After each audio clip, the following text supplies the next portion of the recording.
Hey night travelers, tonight we're throwing out the calm, academic lecture about the classics and diving headfirst into the violent, petty, and occasionally absurd soap opera that is Greek mythology. Forget the serene marble statues and polite tales. You're about to witness cosmic betrayals, divine grudges, and enough family drama to make modern reality TV look wholesome. Congratulations, you've just woken up in the age before history, where gods walk the earth, monsters lurk behind every hill, and heroes are just as likely to stab you in the back as save you. The good news: you're part of a world where every river, tree, and star has a story. The bad news: those stories usually involve someone being cursed, turned into a plant, or eaten. Your morning begins at the dawn of creation, chaos, literally. The air smells like salt from Poseidon's restless seas, like smoke from Hephaestus's forge, like ozone from Zeus's latest lightning tantrum. The gods are powerful but far from perfect, and every mortal is just a pawn in their endless rivalries. The good news: if a god favors you, life can be sweet, banquets, blessings, heroic quests. The bad news: their favor can vanish faster than Hermes swiping your lunch, and one wrong word could see you smitten, transformed, or sent to the underworld without so much as a goodbye feast. By the time you've sat through prophecies, wars, forbidden loves, and divine punishments, you'll realize Greek mythology isn't a tidy story with a happy ending. It's a never-ending, blood-soaked family feud where immortals play chess with human lives, and no one, not even the gods, escapes unscathed. You stand at the lip of before, where there is no before yet, only a ragged mouth called chaos.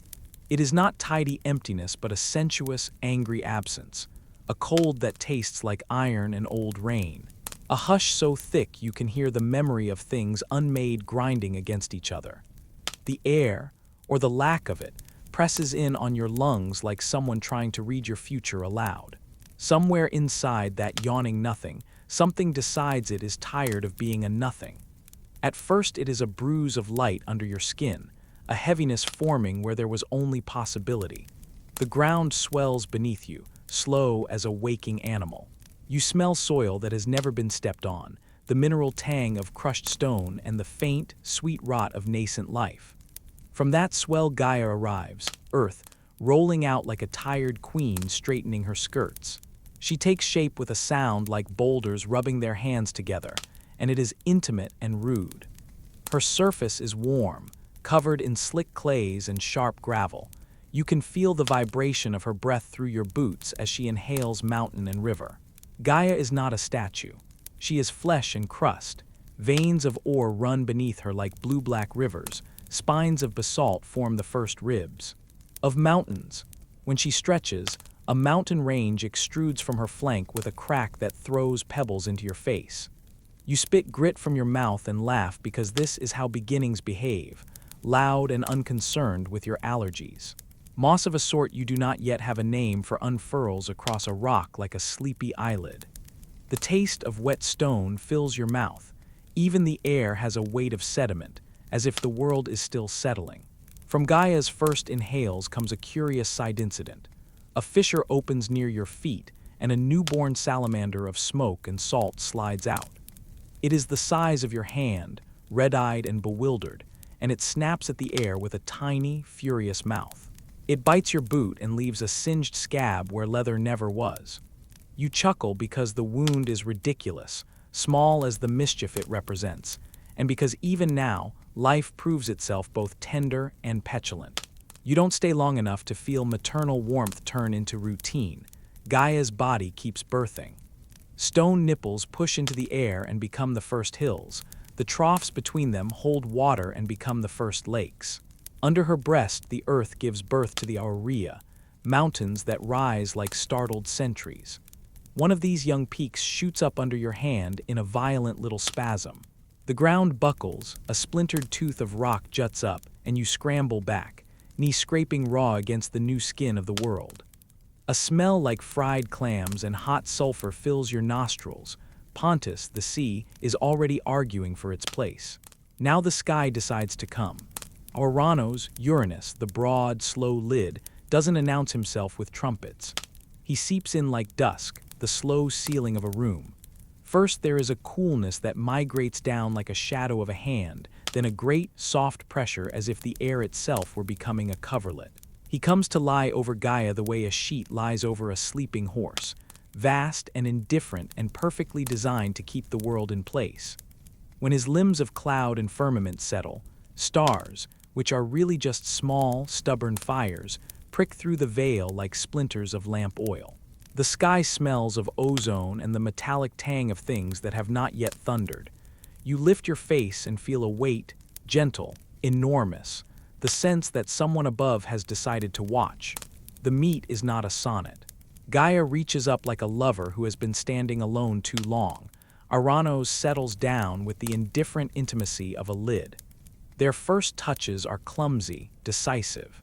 Between them, things begin to accumulate. Breath and weight and possibility compress into the first progeny. There is a tremor, and you hear it the way you hear an argument through a thin wall, stoning and pleading, and the birthing cries of things that will go on to be gods and monsters. Second side incident happens under the press. A dark shape in a newly formed cave coughs and becomes Tartarus, a pit with a throat.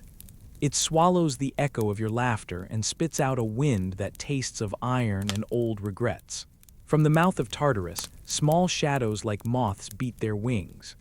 One of those shadows, a moth the size of your palm, smashes into the underside of Oranos and scatters dust that smells like cloves. It collapses in a glittering pile, and somewhere inside Gaia the pile is already turning into coal. Even the waste of their meeting becomes a resource. The very first children of this unholy coupling are monstrous and perfectly practical. Giants form from seams in Earth's crust. Mountains groan and rearrange to become the bones of titans. Somewhere close, a single giant eye blinks into existence in the crook of a rock, cyclopean, bewildered, absurd. It peers at you and, in an enormous, wet curiosity, pokes you with something like a finger. The wider tickle of that touch is a reminder. These beginnings don't do delicacy. The Cyclops grunts and then licks a stone as if tasting the world and, partially satisfied, rolls back into her mother. You help him stroke the grit out of his lashes, because politeness lingers even at the origin of terror. And then Eros, unpredictable as a child's grin, comes in. He is not yet the frolicsome cherub later poets will sugarcoat. He is a pulling force, an appetite for arrangement. You feel it as a tugging behind your sternum, the small, sharp desire to join two unrelated things and call them a relationship. Eros snakes between Gaia and Oranos like a spark, and something in you wants to clap its hands and name the coupling. The spark is vulgar and holy all at once. It glues the first marriages, the first jealousies, the first betrayals. You sense the ancient laws being whispered into being. That sky must be above, earth below. That some children will be beautiful and some will be hungry, that even the first breaths contain a fault line. The sound of those laws being hammered out is not lofty. It is the noise of rock on rock, the wet snapping of shells, a groan that might be a mountain or might be a giant. Rain starts somewhere, at once a clean, stinging thing and a remembering of salt, and it drums a rhythm on Gaia's back. You taste it and find the world is built of layered, usable things. Clay for pots, bone for tools, stone for words. You are an insignificant witness in a drama that treats you with amused tolerance. The earth is still warm beneath your fingers. When you scoop up a handful, it falls through your fingers like a man stumbling out of sleep. In that grain you can feel the future, dust, ash, pebbles, the ghost of all stories to come. Chaos did not die. It simply rearranged itself into names and places that will later be argued over for generations. Now there are rules and relatives and grudges waiting in line. As Gaia settles and Oranos tightens his cover, the world acquires borders. You can mark them with your boot, shout across them, curse them, but you do so in a room that was built without asking your permission. The first gods look down and up and choose, already imperfect, who they will favor and who they will snub. You swallow dirt and keep watching because the truth is obvious and unromantic.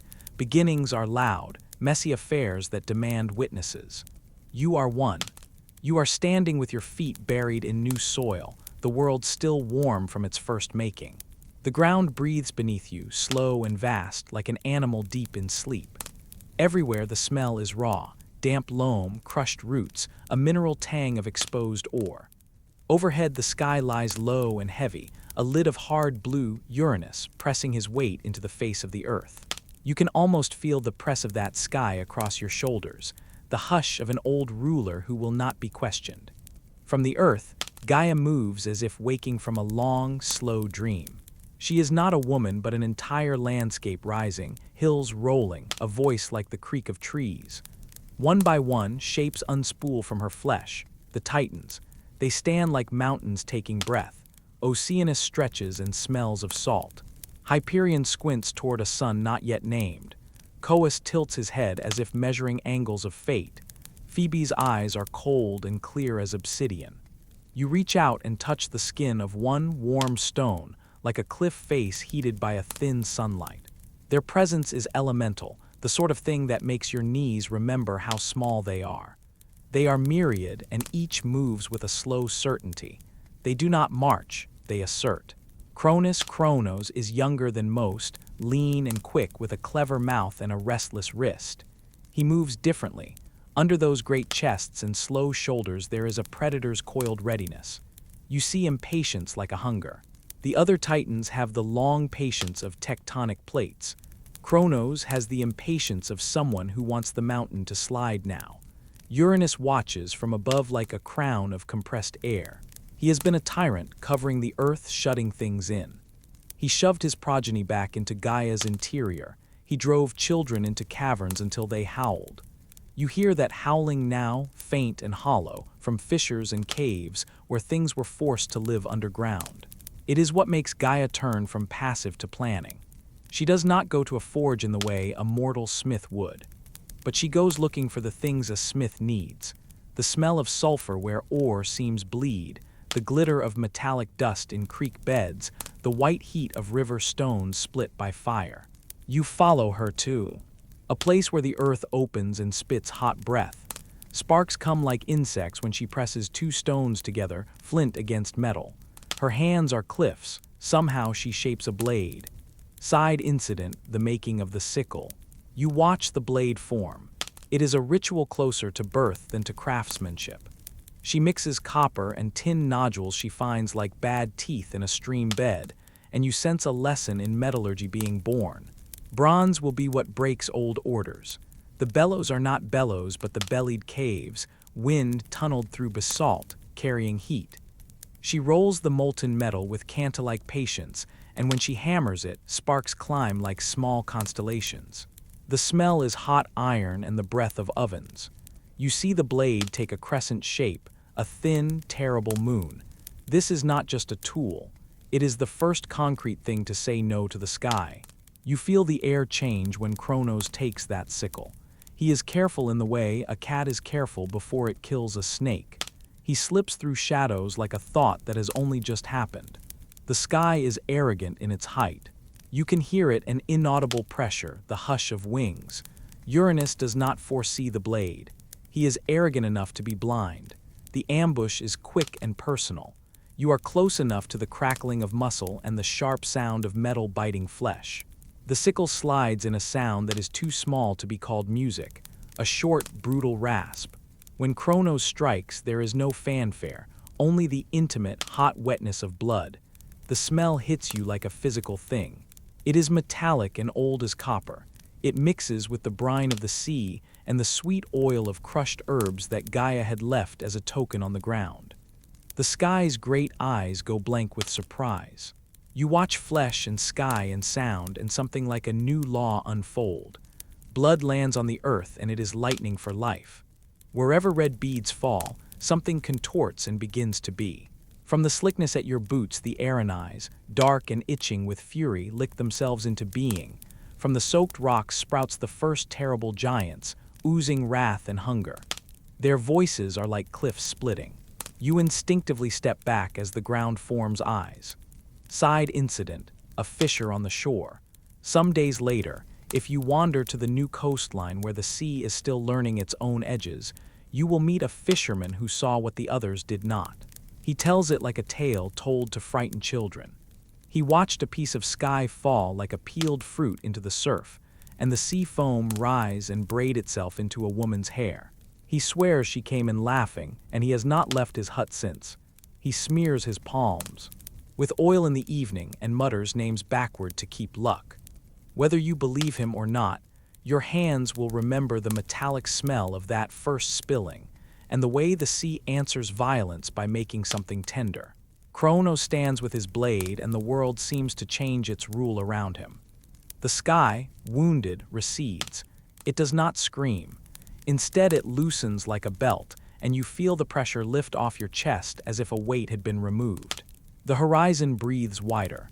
The Titans take their names with a new pride. Oceanus claims the circuits of the sea. Hyperion lifts a torch to the first proper day, but power tastes different up close. There is a tremor of triumph in Cronos, yes, but also ledger books opening in his mind, reckonings and prophecies he cannot yet hear fully. He has taken the place at the top by violence, and violence remembers itself. You watch him seat himself on a mound Gaia offers, and his smile is the sort of thing you will later recognize in tyrants, both relief and a thin warning. Around him, the Titans make the first councils. They are older beings, and so their celebrations are slow. Some begin to mark boundaries, to name rivers and peaks, to weigh law into place with bark and bone. Others find tasks like toys. One paints the orders of stars on a dark cave with charcoal. Another tries to harness a thunder rumble into a sound that can be cued. Side incident, a child and a prophecy. A child of a clan near the New River plays with stones and picks up one that seems too warm. The child's grandmother sees it and calls it an omen. She babbles an old warning about sons overthrowing fathers, and the child, with the stubborn obliviousness of youth, eats a bit of river moss and forgets the superstition. That tiny piece of human business will flicker into far greater trouble later, because the way of these beginnings is that small things become the flint of later fire. By the time night falls, a night still learning how to be dark, you stand and look at the new order. Cronos has a crown of awkward authority and the smell of victory stuck in his hair, iron and sweat and earth. Around him are titanic figures settling into the business of reigning. Some carve laws into stones, some name the beasts that will be hunted, some count the edges of coastlines. You are small here, but you witness the overthrow itself, the literal cutting of a sky that had thought itself eternal. And as you back away to the place where the ground will let you sleep, you feel a shadow at the edge of your vision. The sense that something has been set in motion that will not stop because of one sickle. Power has a hunger, and it invites children. You taste the salt in the air and know the ocean will. Keep the memory of the act. You smell the iron on your hands and know the blade will be remembered in songs sung around fires that will come much later. For now, there is only the sound of new rulers learning how to rule and the small echo in the earth of a father's fall. You stand at the rim of the world's first dread, a place where the sky leans low and the air smells of damp stone and old metal.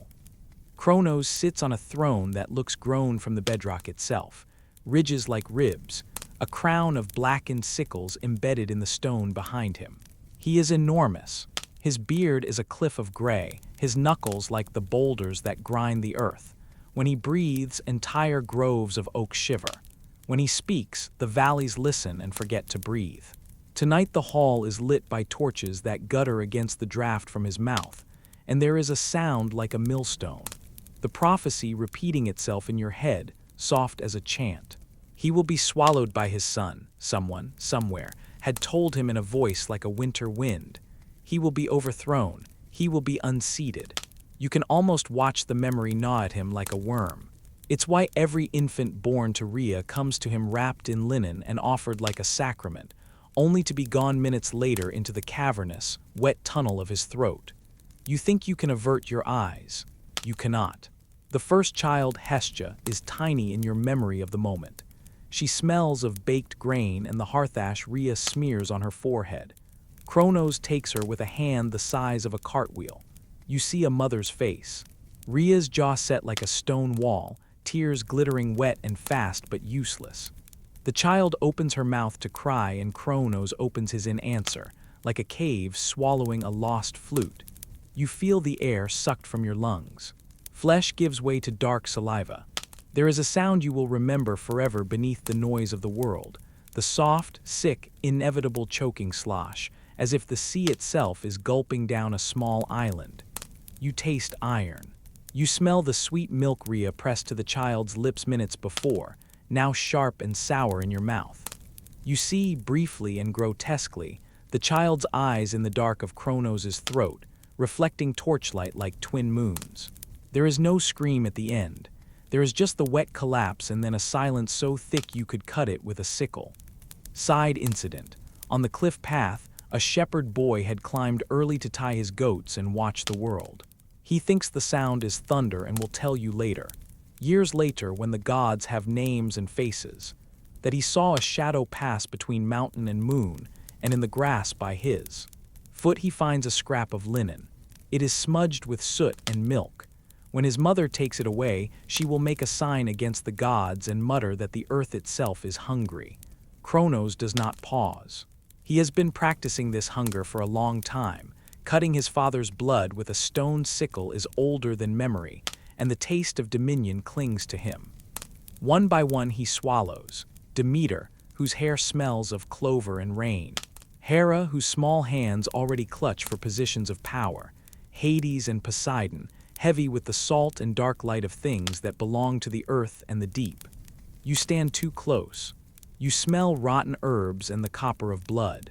The children do not scream in the way mortals scream. Their protests are small and bright, the sound of a cup overturned. But the world itself seems to shudder with each passage. Oaks bow, rivers slow, and even the birds stop singing as if listening to a throat close. The inside of Kronos is a place you imagine, an inescapable cave, wet with bile, strewn with swallowed linings and toys dissolved to bone. You cannot tell whether the cries you think you hear come from within him or from the world outside, where mothers begin to forget what they have birthed. Rhea's face is a new kind of battlefield. You watch her move like a woman made of quicksilver, thin and desperate. She has one last plan and it moves like a shadow, cunning rather than strength. She goes to the island of Crete where the caves drink the wind. There she presses a stone into linen and gives it to Kronos as if it were the son he fears. Kronos takes the bundle without looking. He does not bother unveiling it. He trusts the ritual now more than anything else. The stone falls into him with a dull, implacable sound, and for the first time a bitter laugh flashes across Rhea's mouth. It is not clean victory, it tastes of ash. Side incident. In the dark cave where Rhea plants Zeus, a goat named Amalthea nuzzles the infant and the attic of the cave finally smells of warm milk instead of doom. The Curetes, a band of clanging, drunken warriors, beat their shields until the rock answers and the infant's cries are carried away and hidden under a storm of noise. You, hiding in the thicket, find yourself dropping to your knees because that sound of metal on metal makes a barbaric, protective heartbeat. Inside Kronos, the stone grinds like an accusation. The others are still in him. Gods like seeds wrapped in bitter roots. You feel something begin. Years later, that will be a revolt. You are here for the swallowing, but in your bones you sense the aftertaste, the moment when Kronos will be tricked into disgorging what he has eaten. But that is not for now. For now you live with the horror, an eternity of small deaths swallowed whole, and the patient appetite of a titan who wants only to keep time from stealing his throne. Another side incident. On a fishing rock out at sea, a man hauls in a net heavy with a single black stone. He curses, thinks the gods play tricks to make coins disappear, and keeps the stone as a doorstop. He will later bring it, proud and ignorant, to Delphi, where the oracle will make very serious faces and call it an omphalos, the navel of the world, because gods and mortals both love meaning like a warm cloak. None of them will speak of the taste of iron that clings to the stone's edges. You watch Kronos once more. He blinks, a mountain with a pulse. A memory rises to the surface of his eyes, of being overthrown once by fear, of drinking his own terror to stay whole. You might pity him if pity could reach past the bile. You might laugh, because the myth tastes absurd. A god so afraid of being eaten turns into the eater. But pity and laughter are small when measured against the hollow of a throat where your friends become food. By the time you slip away, because you always do when the reach of myth closes, Kronos has one arm around the eaten world and another reaching for nothing. The sound of his swallowing echoes in your ribs. You can still feel the warmth of the linen on your fingers, the smell of goat milk on your tongue, and somewhere in the dark of his belly, the small hands of your companions turning to stone and memory. You wake in a grotto that tastes of goat milk and damp stone. The air is warm with breath, yours and Amalthea's, and the walls are scored with the grease of torches and the soot of 100 small fires. Rhea's fear is a living thing that crouches in the corners with you. She wraps you in swaddling and prayer the way a mother might wrap a blade in leather. You do not remember your father's face, only the copper tang of panic the night she slipped you away, like a thief in a world that answers to muscle and ancient vows. You grow like a sprout in shadow, quickly, weirdly. Days blur. One morning you are still small enough to be fed from a horn. The next, your fingers have learned the weight of a hunting knife. Amalthea's milk is almost too sweet, thick and smelling faintly of pine, and sometimes your tongue twitches with the memory of wild honey you lick off the beards of shepherd boys. You learn to listen before you speak. The rattle of a vulture's wing high over the ridge, the scrape of a titan's boot miles away, the soft, impatient clanking of metal in caverns beneath Etna where monsters are framed in shadow. Rhea teaches you stories the way some teach prayers. They swallowed my children, she says once, and her voice makes the stone tremble. Cronus, your father, feared a prophecy, feared being topped by his own blood. He swallowed hope like a dog swallowing a gull. You never see the face that swallowed them, but you feel its shadow on the world. A sky that sometimes cracks with storms more cruel than summer, harvests that fail, a general souring in the way men look at one another. You carry that shadow with you like a weight, and it hardens the soft places inside you. You are not alone in your defiance. The earth hums with potential allies. Gaia's rumblings beneath your feet, the clumsy, many-handed laughter of the hecatonchires buried in their prison, and the cyclopes, one-eyed, blacksmith gods, who hammer the underworld forges with fists like anvils. There is a night you sneak into one such forge, heart thudding like a drum in your throat. The smell of iron and sulfur hits you like a blow.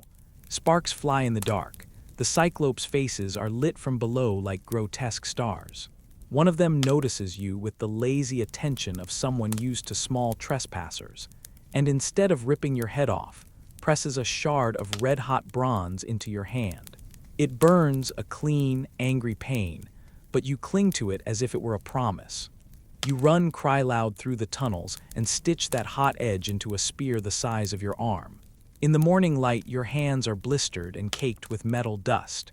You taste the grit on your tongue like the memory of war before it has begun.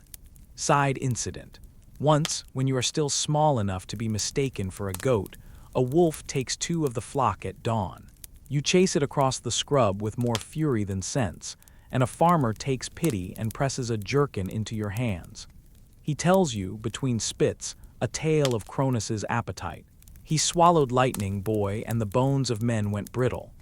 You keep the jerkin, you keep the story. Training is not merely physical, cunning becomes your weapon. Medie's cleverness itself whispers. She does not stand on your shoulder like a moral, but crawls into the cracks between your ribs, and her counsel tastes faintly of olive oil and bitterness. You were born to trick a god, she says, and her laugh is like coins. Her plan is not a foundational speech or a rallying cry. It is the small, filthy literality of medicine and misdirection.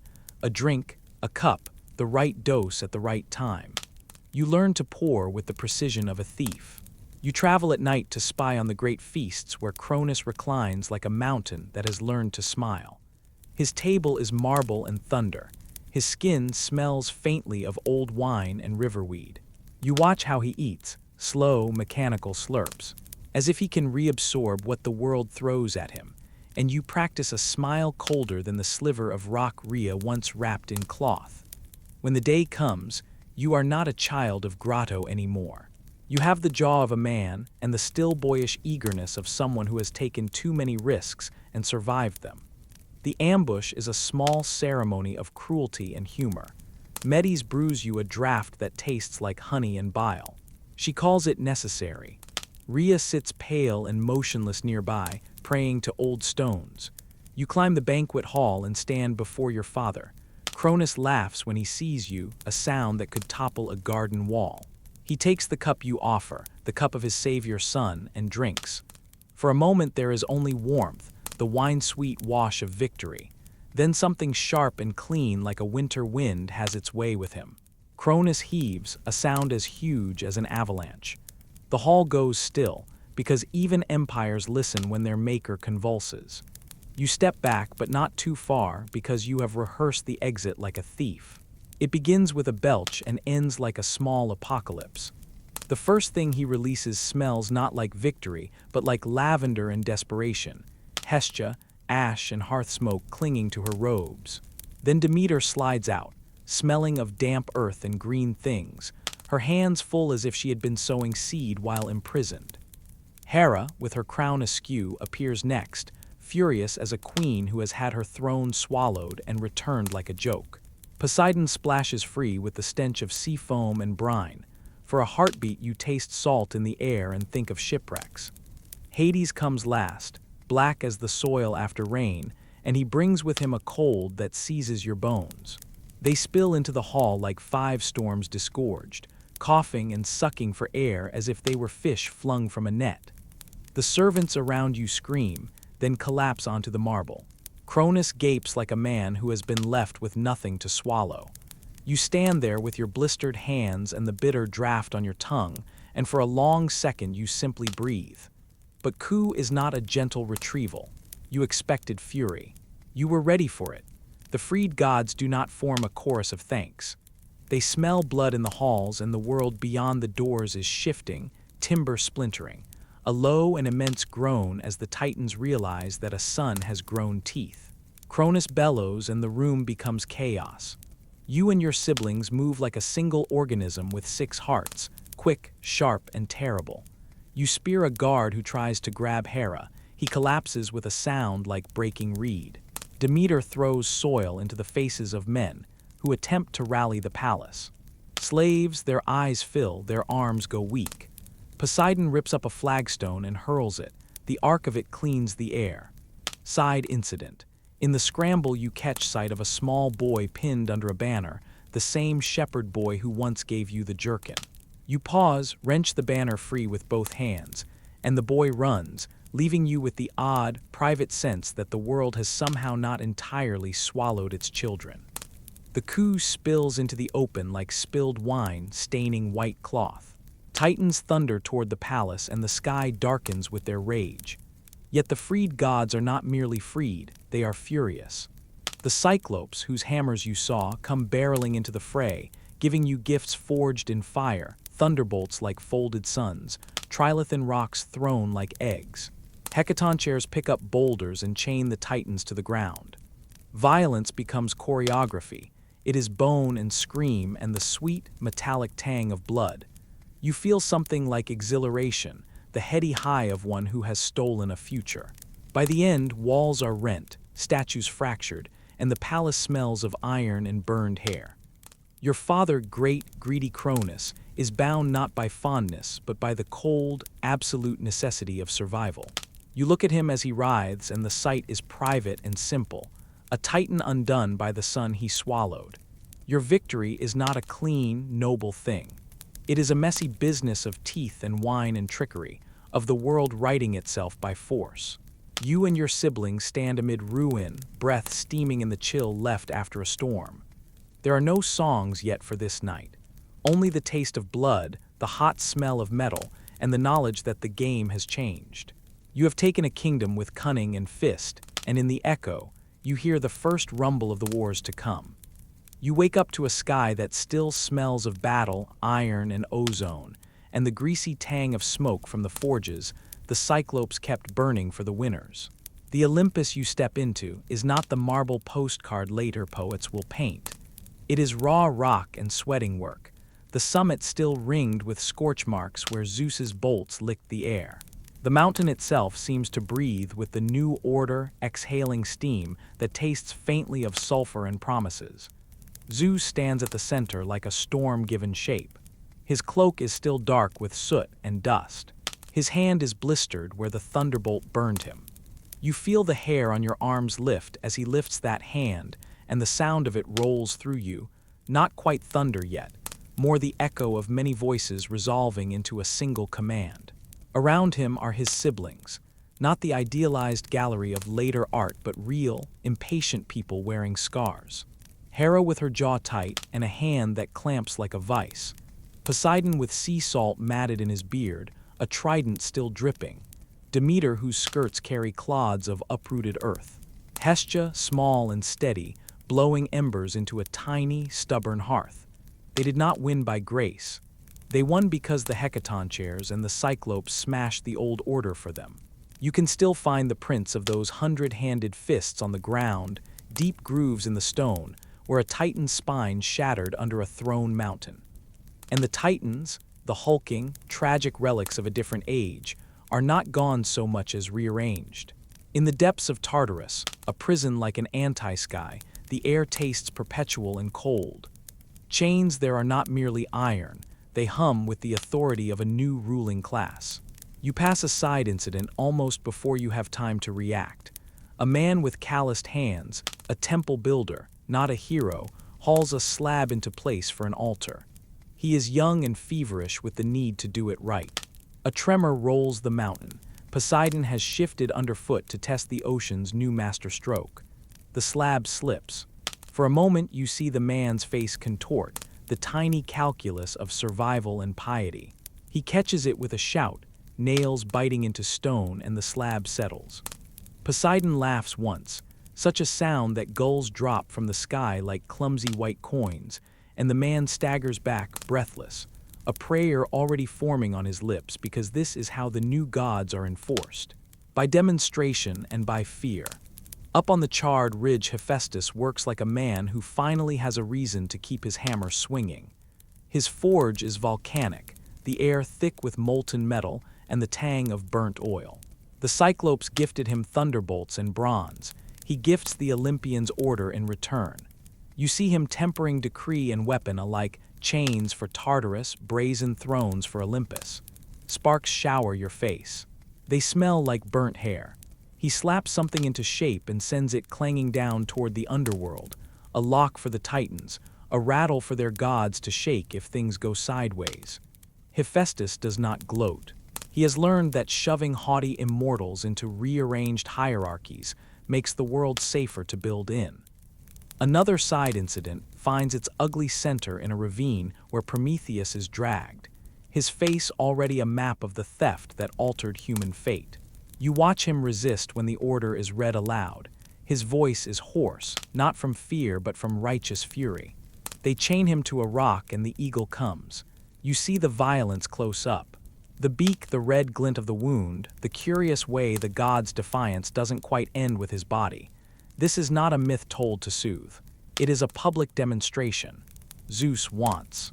The message known, you help mortals beyond allotted bounds, and you will be fed to punishment on the windswept edge of the world. The eagle leaves, the wound knits, the eagle returns. The cycle is obscene and steady as the sea. Order spreads like an infection. Hestia sets up the first household fire that does not demand a human sacrifice every time the wind turns. Her flame is domestic, stubbornly ordinary, bread warms, pots bubble, and people who had only ever trembled at divine anger learn the strange comfort of a steady hearth. Women come to her first, fingers soot-smudged, humming the beginnings of liturgies that will outlive empires. It feels small in the shadow of thunderbolts and chained titans, and it matters more than the poets of later days will ever let you know. You stroll through a temporary council where Zeus divides realms with a toss of a dice, and the crack of a joke that anyone with fewer than 30 hands would mistake for levity. Hades is cold, not just by climate but by temperament. He takes the unseen. Poseidon takes the waters and stamps once, making the coastlines rearrange like a sculptor dragging a knife through soft clay. The sea reclaims a fishing village down below. You can see smoke on the horizon. Men wade not because they are drowned but because they are rebuilding. They are practical in ways the gods, in their haste to sculpt the cosmos, forget to be. They cozy up to new cults quickly, offering lambs and fat little cakes to whichever deity will most likely not drown them again next season. Hera, of course, is already forming rituals of marriage, and Hera of jealous censures. You catch a small, darkly comic side incident. A king who tries to claim a throne by saying his blood ties him directly to Zeus. Hera laughs, quietly malevolent, and whispers a curse into the court cook's stew. Within a week, the claimant's bride takes to laughing at weddings in a voice like a wet pot and cannot stop. It ruins the man's solemnity, his legitimacy. This is how Hera keeps the family tree honest. Institutions rise out of necessity. Priests begin to map the bolts, to read the thunder like a ledger. The oracle gets busier and dirtier. Sacrifices move from random terror to scheduled exchange. You can smell them as you pass through a market. Roast lamb, smoke, blood, the tang of bitter herbs meant to temper the gods' appetites. Power, in the end, becomes a ledger, offerings balanced against tempests. Zeus wants orders kept because even the king of gods knows legitimacy comes from those who cook his meat and hang the right votive on the right tree. And still the new order is fragile. Titans mutter in the dark. Winds carry the memory of the old gods, and sometimes a coastal storm will sound like a certain titan's sigh, and fishermen will cross themselves out of superstition. The human world changes, shuffling itself into patterns. Kings claim divine descent, rituals become law, and heroes emerge, sometimes noble, often opportunistic. You watch a boy in the square imitate a soldier's scar with a stick and parade before a temple, dreaming of bronze. The gods watch back, amused, occasionally curious. Their politics become mortals' weather. At the heart of it, power is messy and human as it is divine. Olympus is not a tidy victory party. It is a forwarding of grievances into new costumes. You smell and see all of it, the metal and salt, the smoke and cooked blood, the cheap bravado and the small, steady acts that knit people together. The titans are hidden away, but you know, as everyone who has watched a god sleepily nurse an old anger knows, that chains can crack and grudges can grow teeth. For now, though, the Olympians have the bolts and the tongues and the temples. They have made order, and with it a nervous new peace. You breathe it in and count yourself lucky or foolish, depending on who is watching. You wake to the smell of smoke before you see the light, a raw, crackling scent that stings the back of your throat and makes your eyes water. It is everywhere and nowhere, a thin ribbon of warmth threading through the cold and the stone. You stand at the edge of a makeshift camp where a dozen faces are turned toward a small, newly tamed sun, a heap of coals, orange and alive. Heat bleeds into your palms. The air tastes metallic, like the inside of a cave where water has been sitting against ore for years. The first flame feels like a theft you are trying to keep secret. He is there, not a god wearing thunder, not a monstrous titan with arms the size of oaks, but a figure whose hands show soot and whose eyes hold a kind of furious tenderness. Prometheus leans close to the coals, cupping them as if they might dissolve. He tilts his head and tells you, in a voice that could have been carved from stone or carved from pity, that fire is more than warmth. It is the smell of bread rising.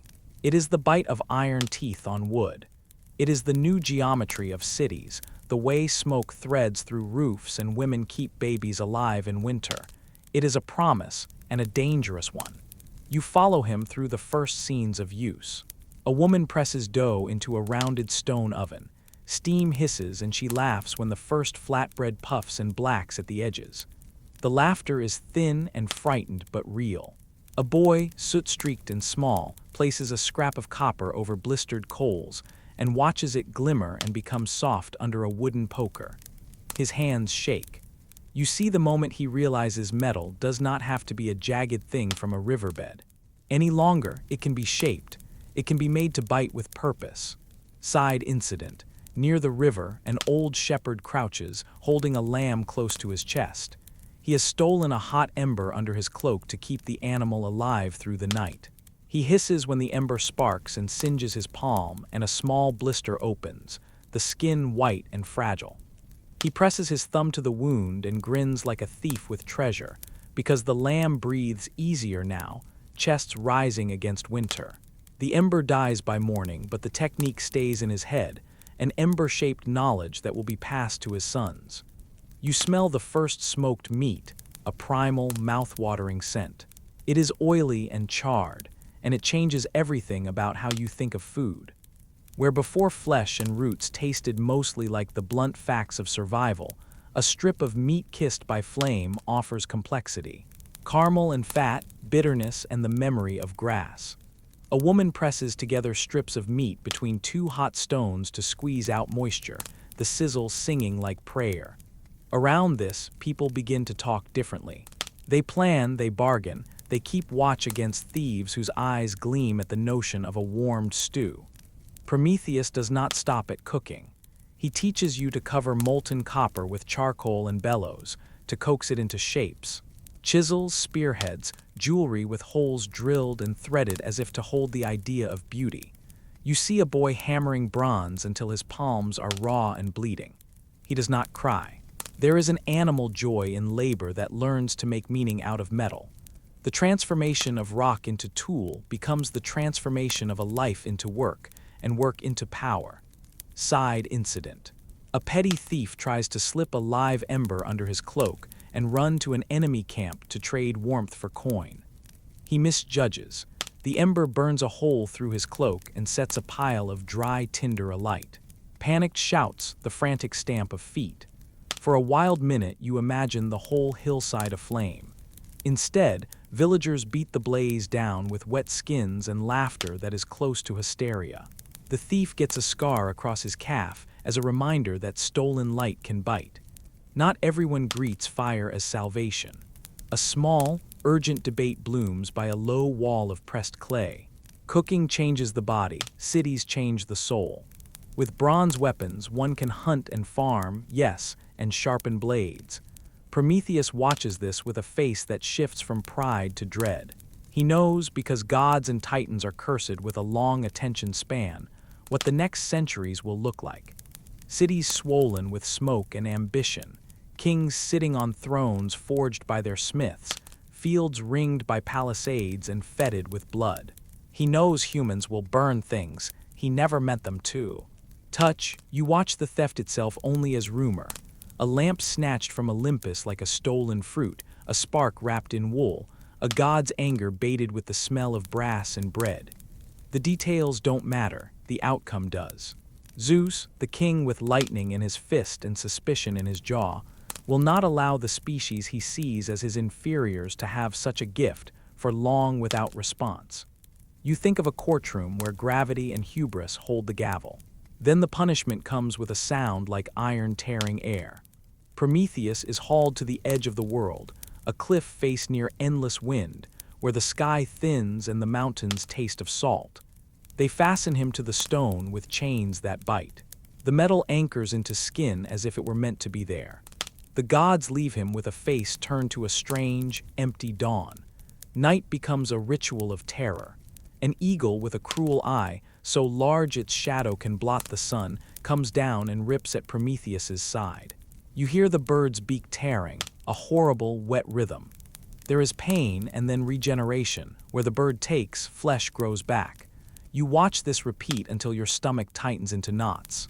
The liver, ancient lore says, is the seat of thought and desire. It imitates the crime by being eaten and renewed. The torment is elegant in its cruelty. It is made to last forever by its repetition. You imagine yourself on that cliff, the salt of your sweat, the sting of chains, the braying wind trying to punch breath from your lungs. Prometheus does not scream like a mortal would. He mutters. He laughs sometimes, dry and sharp, because there is a stubbornness in him that does not accept a god's finality. He whispers names of those he helped. He scowls at a sky that thinks punishment can erase consequence. Side incident. A traveler passing on a distant path looks up and sees the outline of a chained man and an enormous bird. He tells the story looser as it moves through villages, an old drunk, a cautionary tale for children who refuse to sleep. The version that arrives at your campfire is embroidered. The titan becomes a saint, the bird a herald. Stories mutate like sparks, but the core remains. Someone gave you the light and paid a price you will never see. You stand by the dying coals as the night lengthens. Fire warms your feet and burns your hands when you get careless. It brings you comfort and makes you fear the next coal that might leap and start a blaze. Prometheus's gift is a knife with two edges.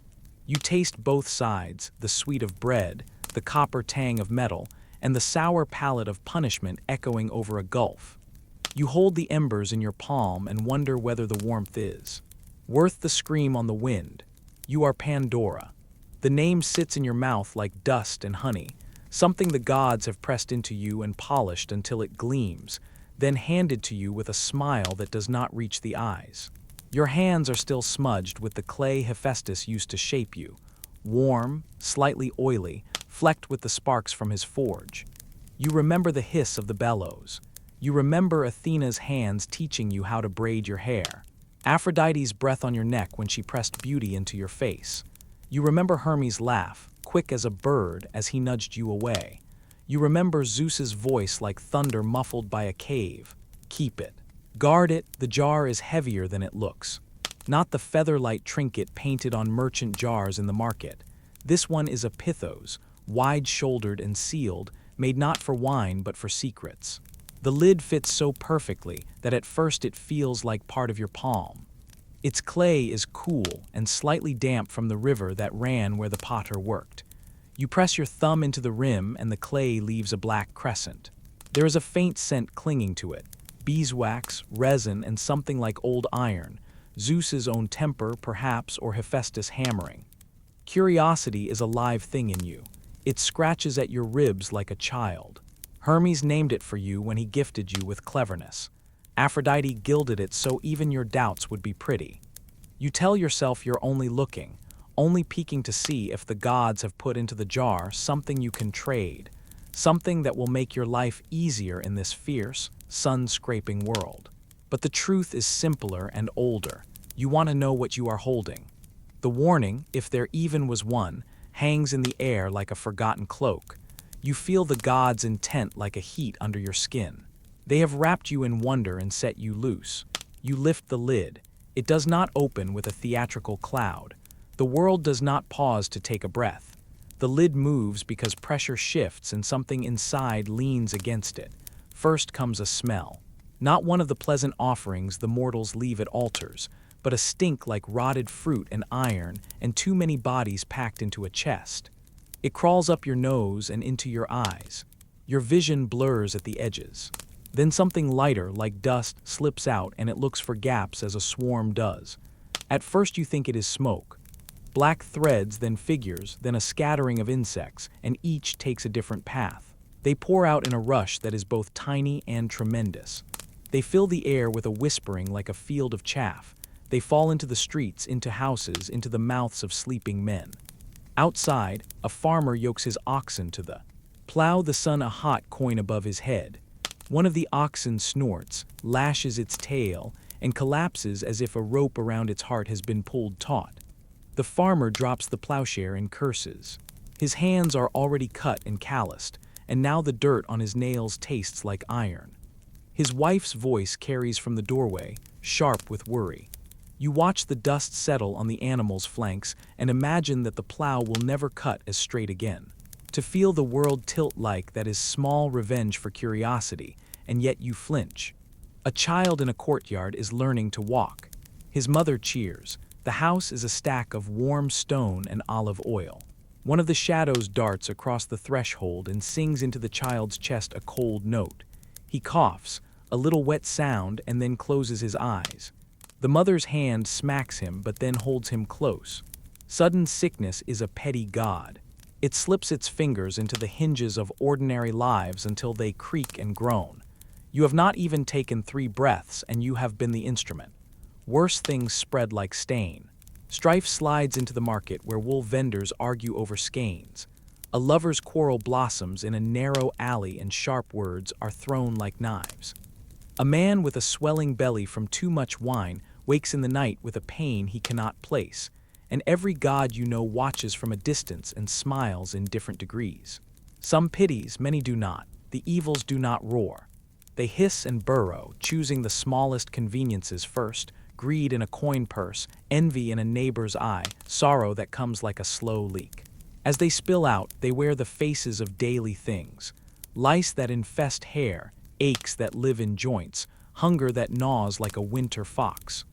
They crowd across the countryside and the city at once, like a rumor told in one breath and believed in another.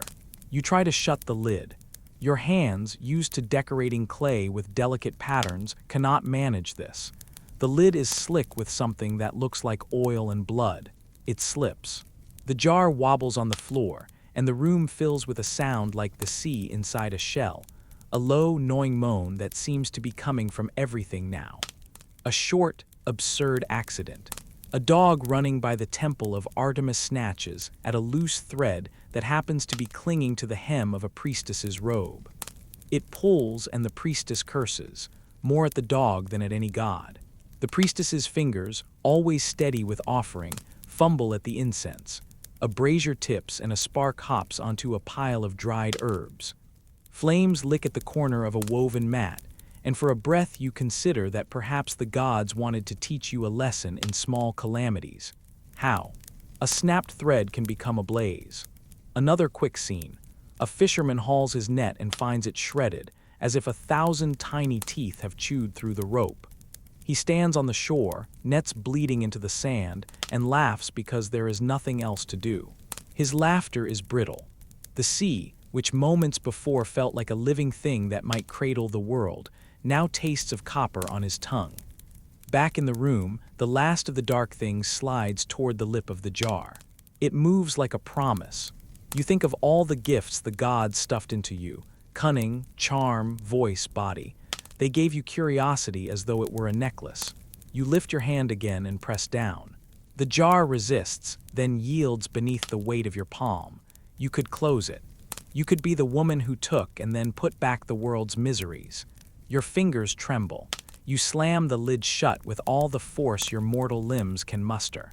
There is a sound like a sigh that runs from the jar, through the floor, and out into the road. In the sudden quiet you know two things. First, you have been foolish. The world is altered and you are to blame. Second, something else is inside that jar. When the lid thumps into place you feel it. A softness that is not like the others. Not sharp, not hungry. It presses against the clay lid and leaves a faint warmth. Hope. It is a small thing, an ember under ash, a breath through a narrow slit. You imagine it as a single thread, silver and stubborn, refusing to untangle itself from the rest. Maybe it is a comfort. Maybe it is a chain. You do not know if the hope inside protects mortals from despair or binds them to it. You do not know whether keeping it there is mercy or cruelty. You only know you live now with its weight on top of everything else. Outside, the world has taken to its new chores. Pain finds the hinges of love. Hunger keeps people close to the fire and also quickens the hand that will steal. Old age arrives at doors with a sack. The gods watch. Some nod, satisfied. Others cross their arms and look away. You sit on the floor with your palms blackened by the rim. The jar hums faintly beneath your touch, as if it is laughing or sobbing or simply breathing. You are Pandora. You open the jar, you put the lid back. You have given humanity its burden, and perhaps its only consolation. The air still tastes like iron. The smell of smoke and 1,000 unkind things clings to your hair. You try to laugh, and it sounds like someone clearing a throat in an empty house. You tuck your fingers into your skirts and feel for the one gift no god could take away: the ability to feel guilt and to keep going anyway.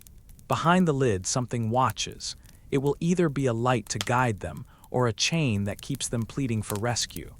Either way, the world will never again be simple.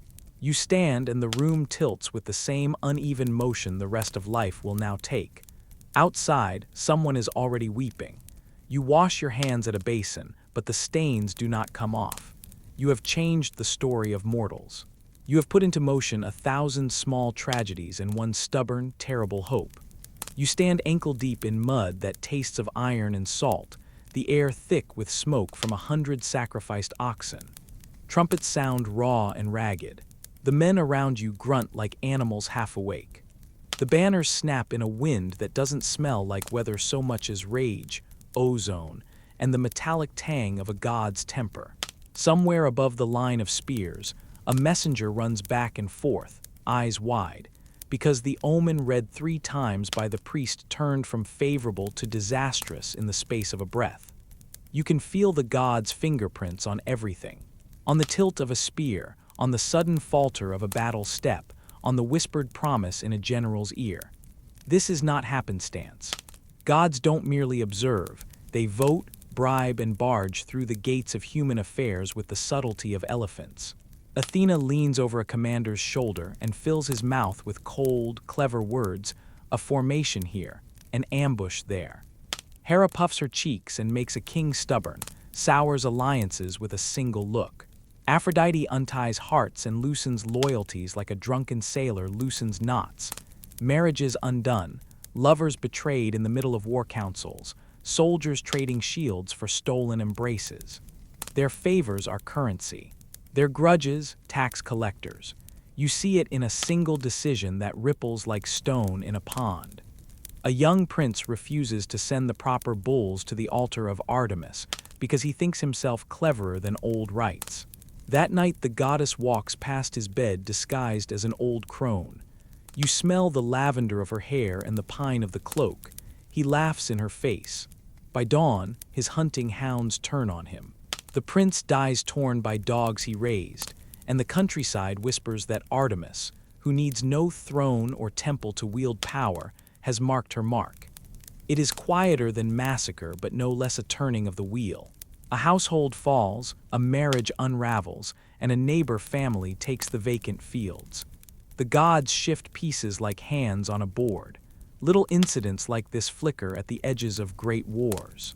A fisher in a coastal village ties more coins to his statue of Poseidon than usual after a year of calm seas. In thanks, the god allows him safe passage for 3 summers. The man returns with nets heavy as treasure and a face that smacks of salt and luck. That same blessing sparks envy. At the next festival, a rival fisherman, drunk on wine and petty rage, trashes the votive shrine. The next morning the sea claims his boat as casually as a god taking a draft, hull splayed, oars tangled with weed, crew thrown like rag dolls against rocks. Everyone knows the law. Don't offend the gods who own the horizon. Still, a grudge is a grudge, and jealousies spread until a quarrel over nets becomes a raid becomes a skirmish becomes blood on temple steps. Sometimes a god's meddling is theatrical and direct, like when Hermes slips into a camp in the shape of a beggar and steals not only a purse but the rumor that will topple a general. Other times it is a rumor given form. A prophecy's awkward, roundabout phrasing turns like a key to a terrible lock. You watch a king carry his daughter to the altar because an oracle's ambiguous line, "A great name shall be cut to make a greater wind," is read like destiny. The daughter's screams are bright and human against the hollow, satisfied nods of the priests. What the king thinks of as obedience is later called arrogance. What the priests call piety is called murder by those who survived. Such are the small tragedies trailing divine riddles. You taste ash when the fire dies and can't tell whether it is the hearth or the smoldering future. Warfare itself feels like a ritualized conversation between immortals. They pick favorites based on grudges, promises, or the caprice of a quarrel that began over a slight to a goddess's beauty. Take a battlefield where the winds change inexplicably. The side favored by Zeus fights from high ground. His thunder crowns the crest, and the enemy's shields steam where lightning tokens strike. On the other ridge, Ares laughs like metal clashing and sends men charged with bloodlust into hopeless frontal attacks. Athena, who loves cunning, coaxes a commander to faint, then flanks.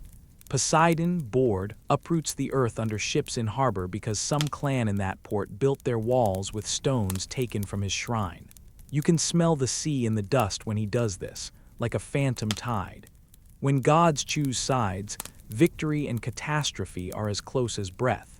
There is also the petty, almost comical sort of meddling that spirals into calamity. Picture Hera on a bad day arranging a rumor about a queen's infidelity because Zeus has been sulking and must be punished. The rumor blooms.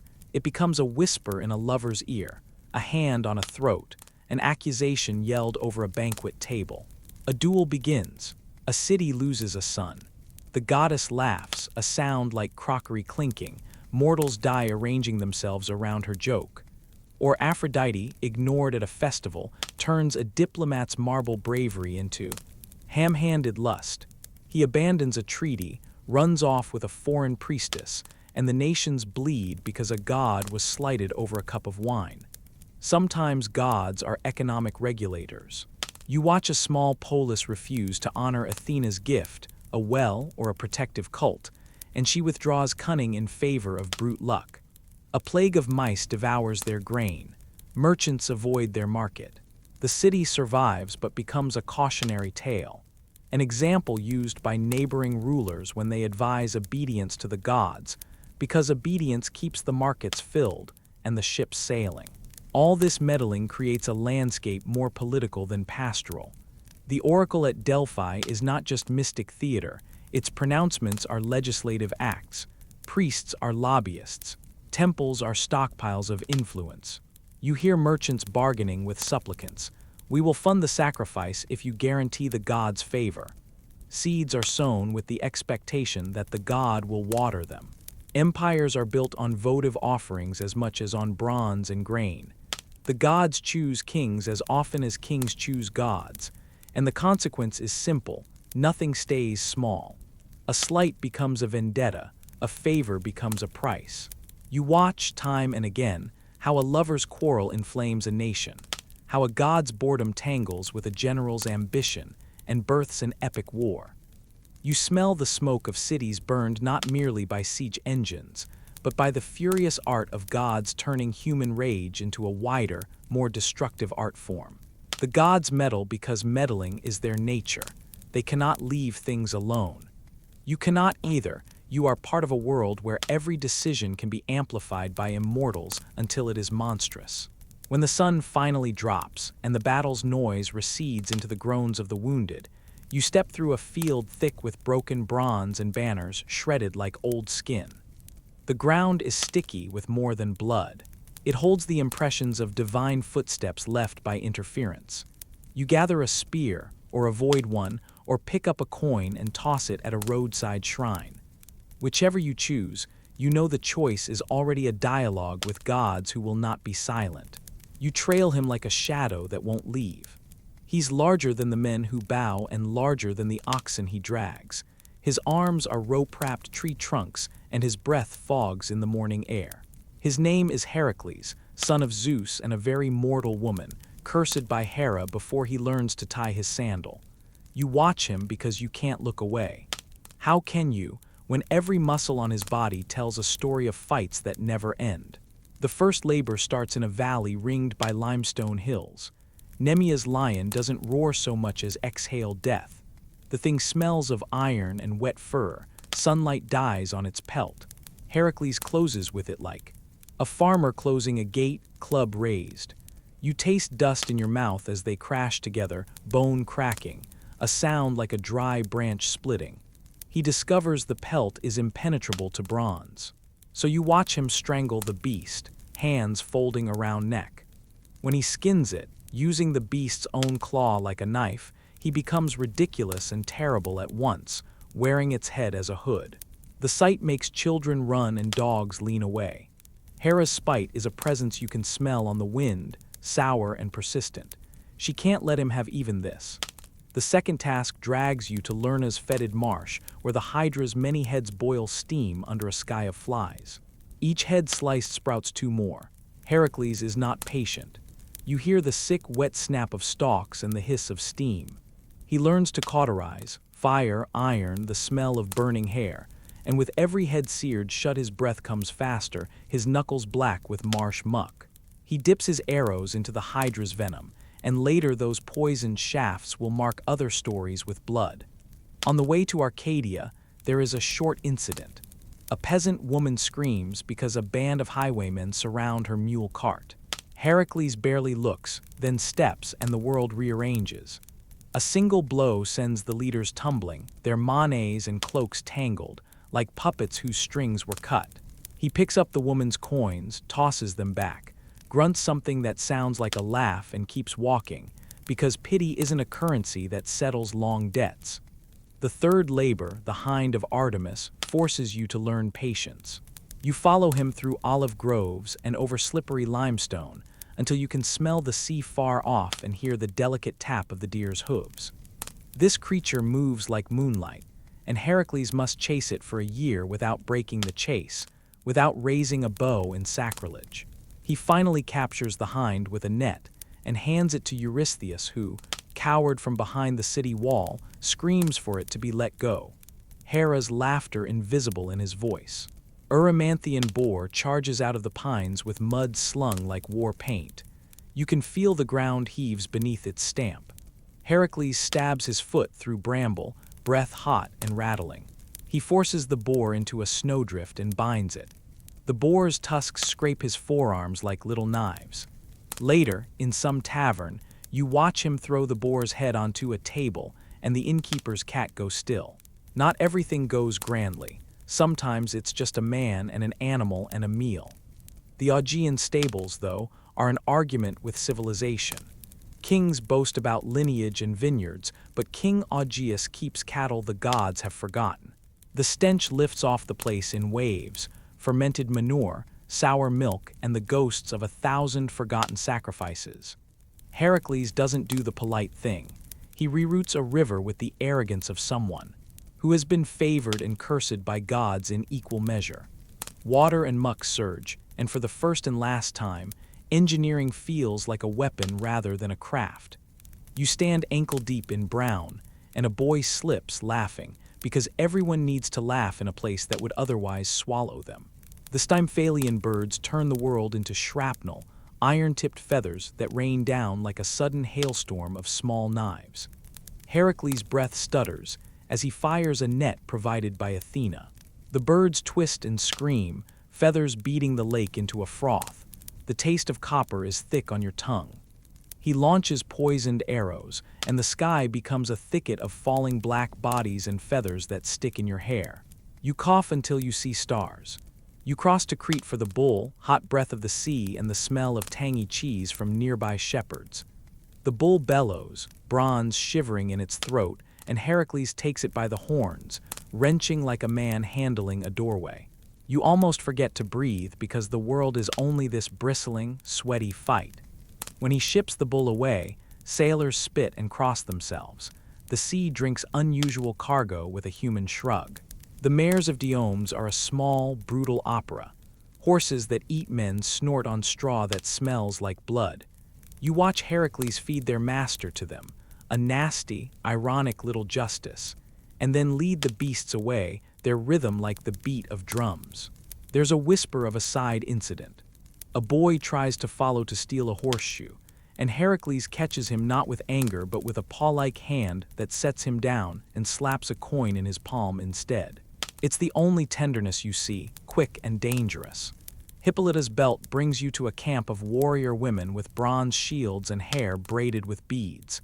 The queen offers the belt, civilized and grave. Hera, however, whispers falsehoods in the ears of men who overhear, and soon a fight breaks out. You watch diplomacy burn to iron and blood, and watch Heracles' face turn hard as a door as he takes the prize. It's not just a garment, it's a ledger of insult paid in muscle. Geryon's cattle lie by a cliff on an island that smells of salt and rust. 3 bodies share one back, 3 heads watching him like 3 cursed moons. When he kills Geryon, the silence afterward rings like a bell. He ferries the herd home, slower now, each hoof a clock ticking toward some future you don't yet see. The Hesperides garden is a scene to make priests weep. Night fruit ripens under a sky peeled thin with stars. Heracles seeks apples guarded by nymphs and a 100-headed dragon. He talks with Atlas, who holds the world on his shoulders, and for a moment you think the labor is finished in a handshake of cunning. But the world is a trickster. Atlas tries to trade the sky for a favor, and Heracles is clever enough to take the favor and then take the apples back. When you bite one of those golden apples, if you could, you'd taste honey and salt and the faint metallic tang of destiny. Finally, the underworld. The air is cold and dry like chalk. Breath makes no sound. Cerberus is 3 jaws and a smell like old caves. Heracles wrestles him with no weapons, hands slipping over viscous fur, fingers closing in that impossible throat. You hold your breath for him. He emerges carrying the hound like a sack of grief, then sets it back, and in that return there's a tiny, obscene sort of mercy. Throughout, Hera's spite hums the whole way like a fly in the ear, manipulating kings, sending madness, changing the terms of tasks so they will cut deeper. You see it in Eurystheus' face when he hides in the jar, and in the way fate seems less like a river and more like a trap door. Heracles takes all of it and translates it into muscle, into a laughter that is sometimes joy, and sometimes the sound of a man trying to keep his head from splitting open. When he finishes, he doesn't glow. He limps up stone steps and strips the lion skin, and you see sweat dried into ancient salt on his neck. The gods count the trophies, men forget the bodies, and the world keeps asking for more. You stand there smelling clay and iron and the faint perfume of crushed apple, and you can't help thinking, this is a life that keeps tally with blood.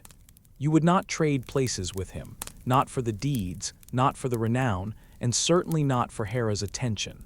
But you'd follow him again anyway, because if there's one honest thing in a world of lies, it's the sight of a man using his hands to change what the gods decreed.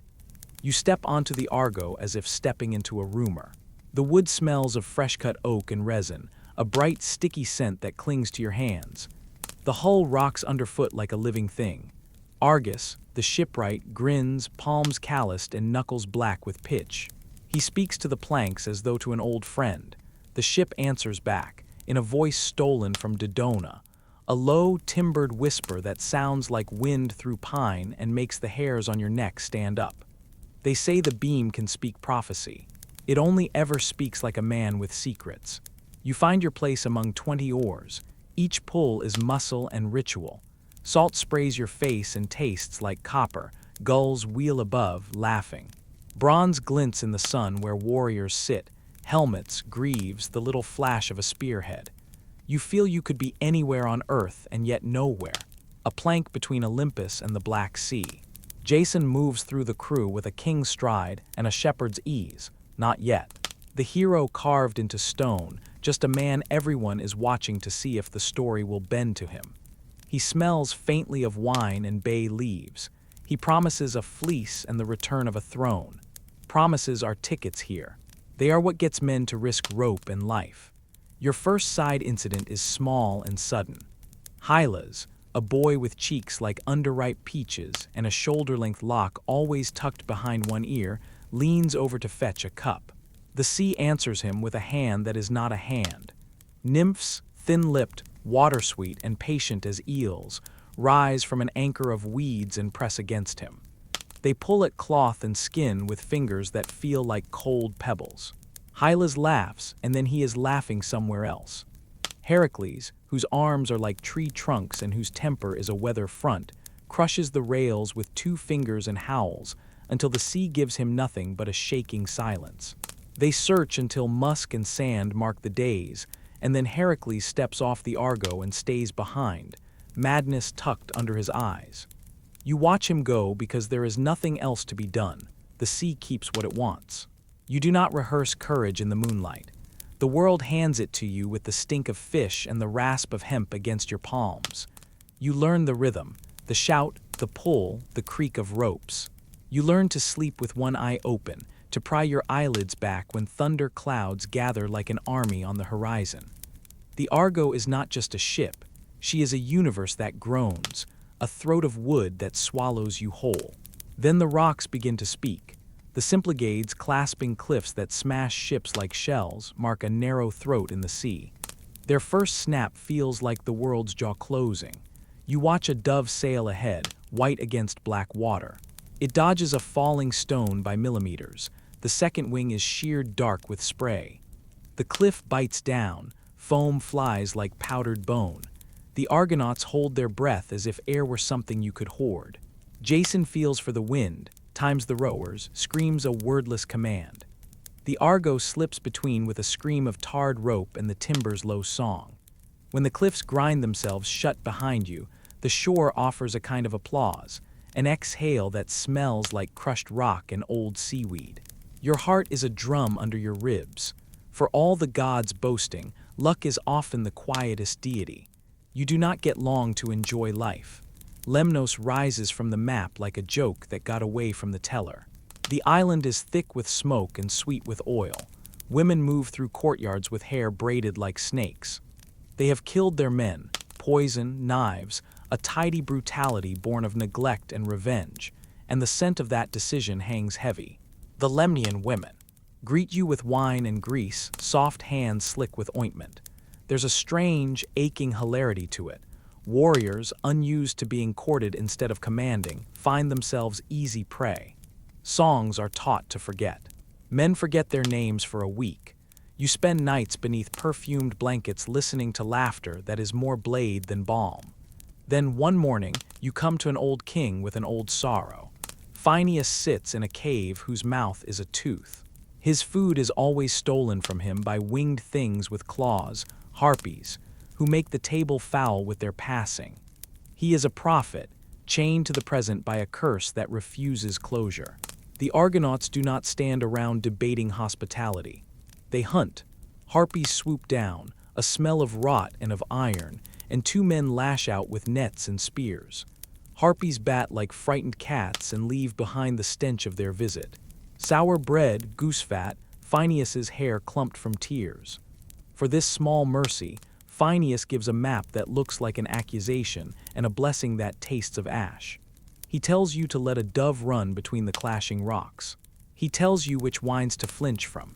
You file the advice away like coin. And then Calchas looms, a rim of strange suns.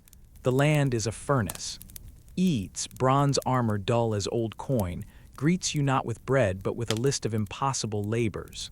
Yoke his fire-breathing bulls, plow a field with them, sow dragon's teeth and fight the men that grow there. You taste goose flesh when he says the words. Eats breath smells of iron and honey.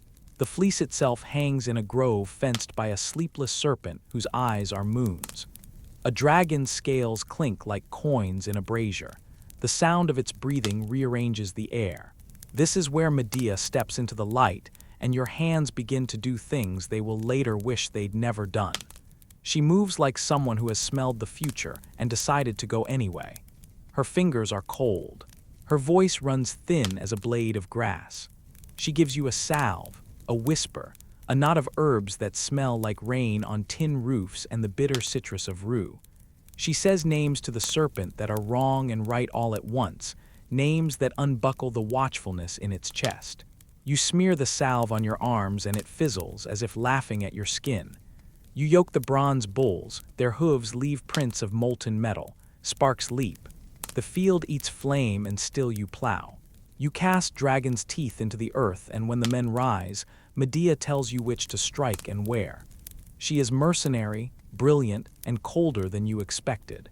She does not laugh when she says she will kill her brother if she must.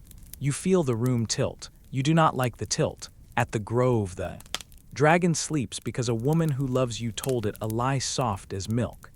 You walk past scales that could be shields, past a smell like an old bell, and for a moment you think you are made of good choices.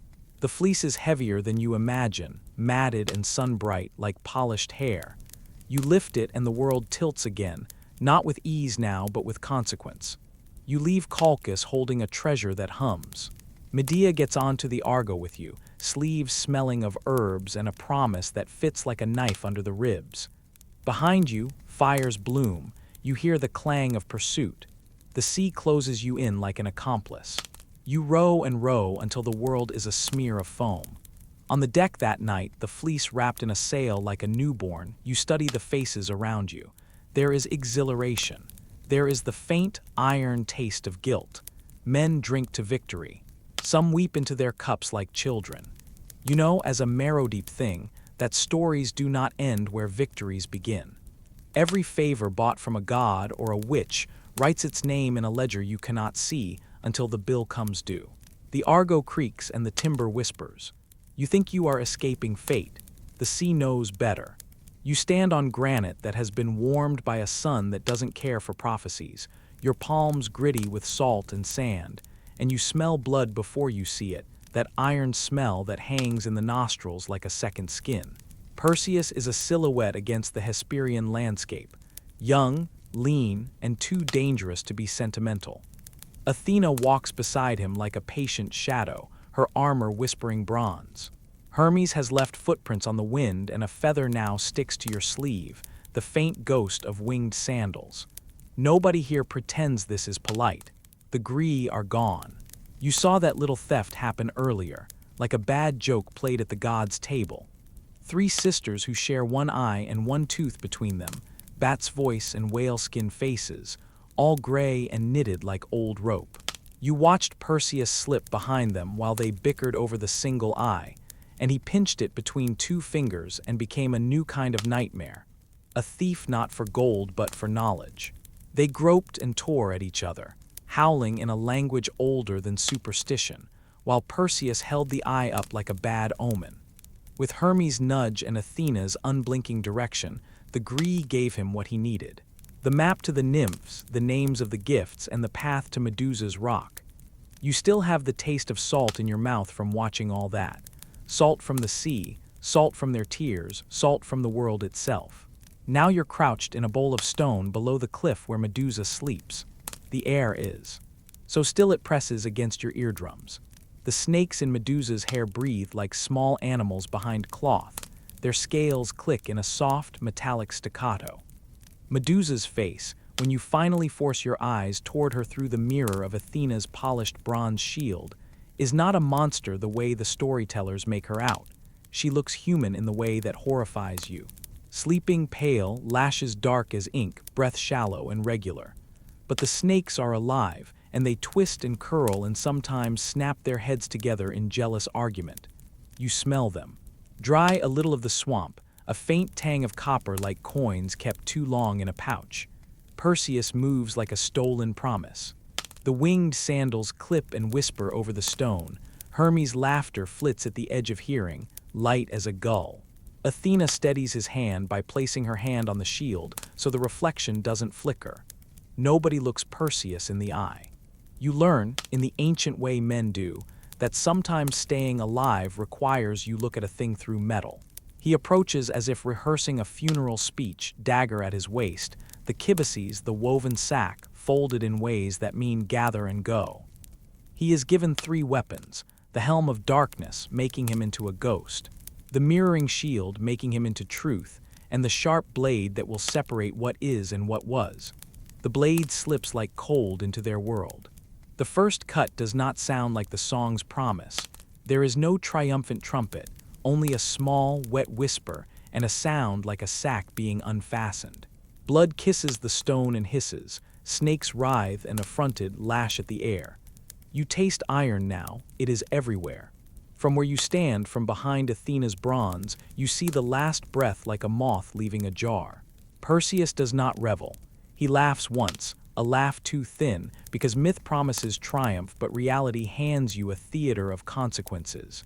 From Medusa's neck the world ruptures. It happens as if someone pulls a seam. A bolt of pure animal light, and then, with the same black humor the gods favor, the birth of other things.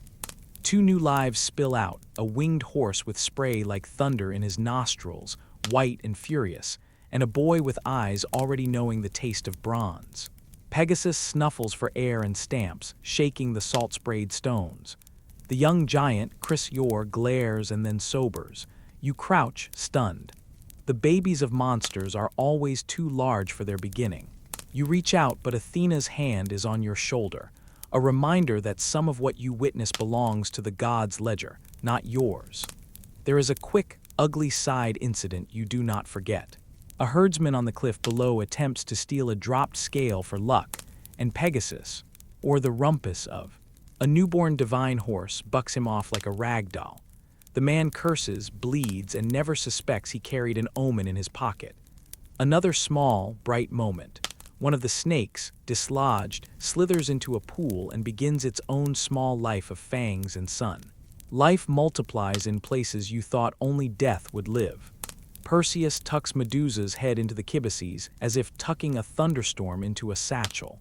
The head is quiet now, an instrument of power wrapped in linen. He flies with his cargo like a thief of impossible things, returning to the world where men keep accounts on stone and the gulls pick at the edges of fate. People will laugh about bravery. They will tell you Perseus's mother was saved. They will tell you Polydex got what he deserved. Those stories are not wrong, just thin. You go with him further than you meant because the show is irresistible. There is a wedding feast in progress. Polydex has been bad with a man's affections and worse with an infant, and he arranges gifts, crowns, and drunken promises. When Perseus arrives, he does not announce his victory. He unfolds the kibices like a man with a secret letter, and the room watches the linen like a new moon. When the head of Medusa is brought out, the room does not have time to scream before bronze and flesh turn to stone together. Laughter curdles into a gallery of stiff lips. The king's lechery, his arrogance, all of it freezes in place. You hear a tooth crack in the silence, not an exaltation, just the tidy cruelty of power made literal. The last small incident you think about long after the sun goes down is less violent but crueler for being accidental. Some years later, at games in Argus, Perseus is a man out of time now, carrying too many things in his palms. He stands in a circle with men who throw discs and spears to measure themselves. His arm is careful, his throw meant for contest, for the hollow glory of youth. The disc slips from his fingers like a thought that won't stay put. It arcs high and then falls like a judge, and somewhere in the crowd Acrisius, who has avoided the prophecy like a man dodging rain, is struck. The old king dies without a speech, his skull cracked under the weight of fate and metal. You hear the silence after a different way. It is not the same iron taste as in Medusa's blood. It is the colder, resigned metal of inevitability. People say Perseus is cursed, or honorable, or simply unlucky. You watch him stagger as if the world has pushed him through a glass he did not know was there. He is not triumphant. He is a man with a head in a bag, and a prophecy sitting like a stone in his chest. There is a bitter joke the gods tell themselves about iron and bronze. You can cut a throat and make a poem out of it, but you can't stop the small arithmetic the gods love. You stand there, blood on your tongue and wind in your ears, and you realize how often fate is less theatrical than it is incidental. A carefully aimed blade, a borrowed eye, a discus released in the warm summer. The future is built out of the smallest violent gestures, each one tripping the next. When you finally leave, dust on your knees and your hands smelling of bronze and salt, you carry the echo of that last silence with you. You think of Athena's face, unreadable, Hermes' grin, impossible to trust, of Perseus, whose name will be carved into song. You think of the babies that sprang from violence and the old king who fell because an ordinary throw went its own way. History, you realize, is a procession of accidents given names. You smell the stone before you see it, the damp, metallic tang of a built world that does not want to be found. The palace is a mouth full of corridors, the air heavy with lamp smoke and the sour sweat of men who have been waiting too long for something to die. Ariadne moves at your side, fingers always finding the small spool of thread tucked into her belt, the thread's linen whispering like a secret. Her braid swings loose against her neck. There is a faint scent of myrrh in her hair. You taste salt on the back of your tongue even though you haven't reached the sea. The labyrinth breathes around you, a living thing of stacked stones, slick with the damp of 1,000 footsteps and the smear of old blood. Every step throws echoes. Your torch throws monstrous shadows that climb and fall like wolves. You feel the weight of the watchful palace above you, frescoed bulls frozen mid-leap, painted goddesses whose eyes follow you in the wavering light. The floor is uneven. Your sandals slap against stones worn by other feet dragged here, pulled here. You nearly kneel when you find, jammed in a niche, a child's wooden toy, a carved ship whose mast has been gnawed by time. You pocket it because even monuments forget what was human until you keep it. Ariadne ties the thread to the lintel with hands that do not tremble. She does not say the promises men whisper in the dark. I will marry you, I will take you home, I will watch your back. You watch her instead. The small motion she uses to knot linen, the inhale like someone pricking a blister. The spool unrolls behind you, a pale line that eats the dark so you can follow it back out. You are part of the plan, not the plan itself. It is oddly comforting. The first sound is not a roar. It is a sucking, as if the air itself is pulling. Away, then the beast breathes and the breath is wrong. It carries hay and iron, the hot, wet stench of an animal that has been fed no kindness and made to hate. You see the Minotaur for the first time as a shape in torchlight. A hulking shadow with human shoulders awkward on a bovine chest, horns that scrape the vaulted ceiling. Its eyes flash like cinders. It moves with a drunk person's grace, stumbling, then suddenly alive with terrible animal cunning. Theseus steps forward without a proclamation. You can count the way his jaw sets, the way his hand finds the hilt. He smells of oil and sweat. His cloak is heavy with brine. There is the brief side incident of a rat racing between you and the Minotaur, skittering across the wet floor, and the beast's hoof trampling the toy ship you had pocketed. The toy splits. You briefly mourn it like a funeral for someone you do not know. These small deaths hang in the torchlight because the world cannot contain them otherwise. The fight is a short, terrible music. Leather creaks, breath hisses, bone knocks on bone. The Minotaur lunges with the weight of a bull and the cunning of a trapped thing. Theseus ducks under a horn, the scrape of horn across bronze ringing like a bell. You feel the strike through your bones when the hero's sword bites. It is hot and wet and smells suddenly of copper. The beast rears, and for a blink you can see not a monster but a man who forgot his name. You watch as Theseus drives his blade between the Minotaur's ribs, a clean, animal sound like breaking reeds. The beast makes a sound that is half throw, half human plea. When it falls, it takes the torchlight with it. The ceiling seems to breathe easier. Ariadne moves at once, though not for glory. Her hands are steady as she unwinds the thread and guides you both back the way you came. There is a small, absurd thing. A stray guard, too drunk to notice the battle, spiders the corridor with a web of sleeping men. Theseus walks past them as if stepping through a dream, a hand on a back, a silent finger to lips. He does not long for song.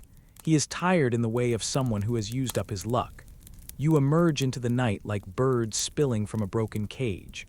The harbor smells of tar and fish and salt, and the sea is a slit of black glass under a sky that has no pity. The crew moves with practiced indifference. Someone laughs too loudly. A bowing slave leaves behind a bowl of wine on the quay. Ariadne lifts it, drinks, and when the wine hits her lips, you see the small tremor of relief cross her face. It is a private thing, and you watch it the way you watch small birds bathe, because for a second, survival feels like a miracle.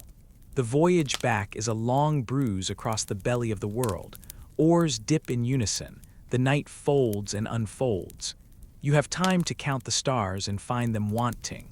Ariadne leans on the rail, the thread wound into a ball at her feet, the spool like proof that the night had a plan. Theseus sleeps in the stern with the weight of a man who has carried too many chances. His face is soft in sleep. For an instant you imagine him as a boy under a plain sky, not a hero with lives on his conscience. Then the betrayal arrives not with fanfare, but with the smallness of human decisions. You watch dawn come pale and embarrassed over the water. On the shore of a low island that will later be named Naxos, Ariadne dozes beneath a laurel, the thread coiled in her lap like a sleeping snake. You imagine she is dreaming of Athenian rooftops and banquet halls, of a life with Theseus that keeps the edges of her fear softened. The crew huddles with their backs to the sea, faces hollowed by salt and the memory of teeth. Theseus wakes, moves with the silence of someone making an arithmetic calculation, and the island smells suddenly of goat droppings and crushed herbs. You watch him walk to the rail. He is careful with his movements, as if not to wake the god that might still be sitting on the stern. The crew starts the pull, the oars cut through the glass of the morning. Ariadne wakes at the sound of slapping water, blinking at the sudden absence of a man's breathing. She sits up, the thread loose as a question. You can see her mouth shape the name that could hold everything together. The wind takes it before she can decide whether to say it aloud. There is a tiny, horrible comedy. A fisherman on the shore sees a woman blink at the sea, assumes she is a mad lover, and offers her his flask. She refuses. A dog barks. A goat bleats. Those sounds are the world's applause for a move that will haunt generations.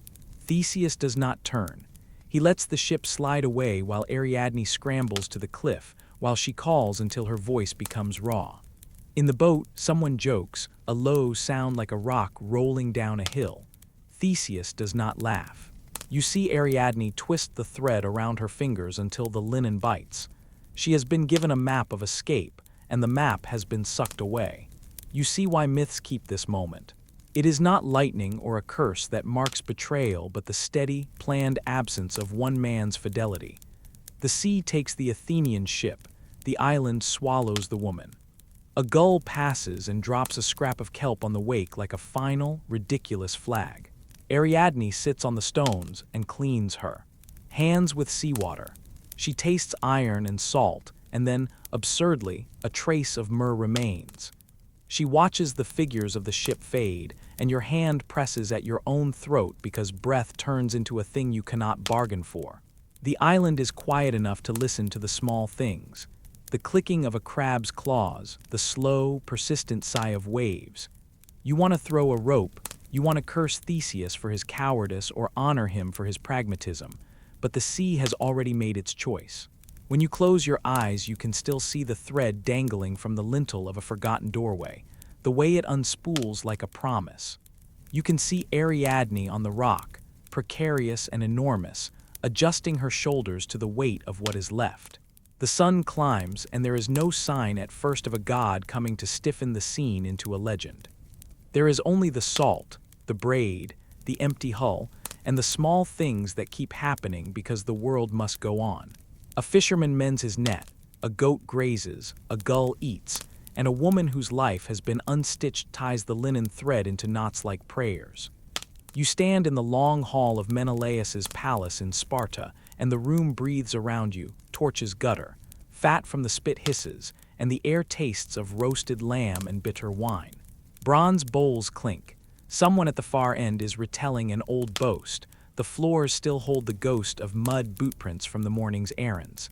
Helen sits where everyone looks but no one should stare. She's a living contradiction. Silk on bone, a perfume sharp as citrus that makes the hairs on your arm lift, a smile that promises to solve a riddle and scatter it across the floor.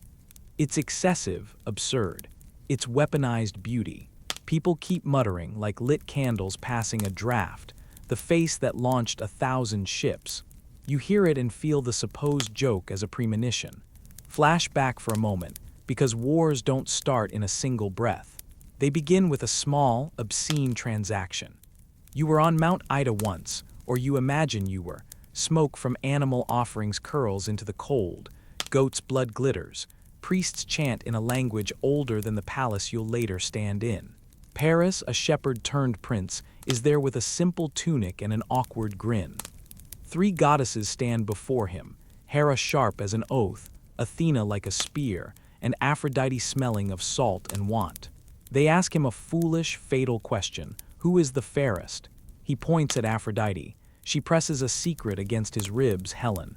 You watch the gift delivered, a bribe disguised as a promise. Paris walks away with an apple and a contract inked in desire. That moment is almost comical, like watching someone choose a poisoned apple at a fair because the label said best. Still, it is the small, idiotic pivot on which empires turn. The rest is domestic ruin clothed as courtship. Menelaus leaves for a funeral in Crete, and in those few days, Paris arrives in Sparta not as a pirate but as a guest. He is smooth-faced and practiced in flattery. You watch them together in candlelight, the way Helen leans in, the way Paris looks at her like he's been given permission where he had none. Does she go willingly? Does she look at the exit and feel something sharper than guilt bounce off her ribs? The sources disagree, and in the dark, it's useless to ask. The point of myth is that motives can be forgiven or invented later. You smell the linen of the bridal bed, still warm from Menelaus's last use, then cold and foreign. You see Paris's hand close on Helen's wrist, and it is like a soft theft. Menelaus returns and the palace becomes a crime scene. He lifts a curtain and finds absence instead of greeting. You hear his rage like a struck bell. It has the bitter tang of wine suddenly gone flat. He goes to his brother Agamemnon, king of kings, and the small thing becomes a wound that wants company. There is a law among princes that Tyndareus, the old king of Sparta, enforced before Helen was even married.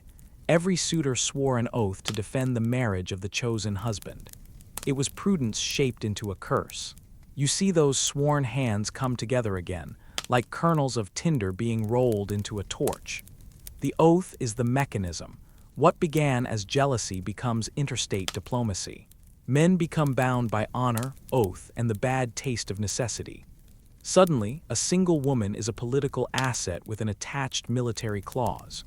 You go with Agamemnon to Mycenae, stone walls, cyclopean in legend and very sharp in the hand. Shipwrights bend over keels in the harbor. You can hear the rasp of adzes, smell pine pitch and mammal fat as they caulk seams. The ships are built for the wine-dark sea and for men who measure glory in distance and in scars. Torchlight hits bronze helmets in the shipyard and throws monstrous faces. You watch captains carve the names of lost kin into the beams, offering memory as ballast. Near Aulis, the fleet gathers, a terrifying parked constellation. Thousands of oars are stilled, and the sea around them lies like a black cloth. You realize that the phrase about 1,000 ships is not a mistake, but a literal truth.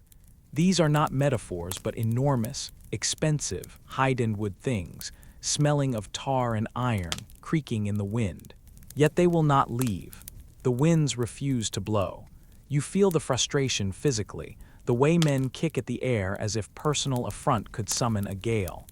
A diviner named Calchas reads entrails and becomes the voice that tips the scale. He looks at sheep intestines the way a judge looks at law books and says what nobody wants to hear. Artemis is angry. Her displeasure is personal, targeted, bone-deep. The gods in these stories are temperamental sponsors, and their whims are enforceable. The only remedy. A virgin, a royal daughter on an altar. You get dragged into a scene that you wish were fiction. Iphigenia, waiting under a sky that has the color of a bruise, dressed like a bride to smooth the political lie. A father torn between honor and the iron quarantine of necessity. The knife is a small, bright instrument. The smell of blood is immediate and mundane. You watch Menelaus's face as if watching a mask break. You feel a country's conscience tear like fabric. They call it sacrifice. You call it the price of sale. Then the ships do leave. The harbor fills with flame as torches set oars alight. No, not on the oars, but alongside them, lighting the way. You watch the fleet peel out into the dark like a long, ill-omened comet. Men shout. Harps try to be brave. Someone jokes that Helen is now a queen of a new country. Someone else calls her harlot. It's a small, spiteful language that justifies big violence. There are other side incidents you notice in the bustle.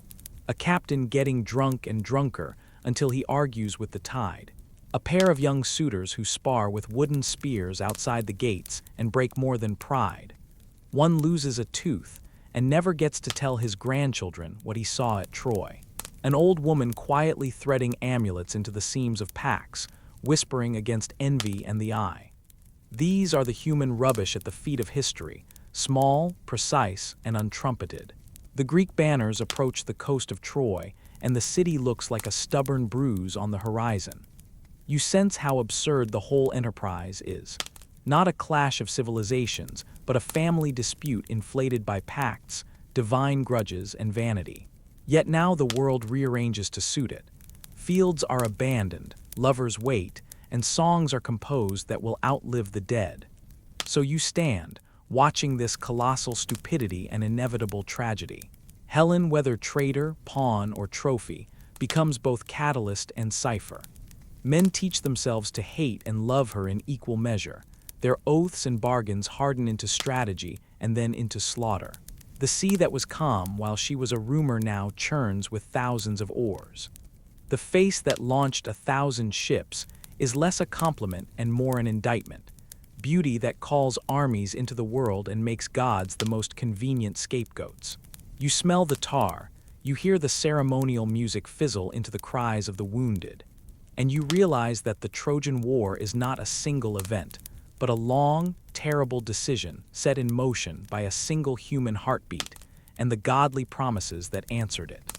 You wake with salt in your beard and salt in your mouth, the taste of the Mediterranean sharp, and constant like a second memory.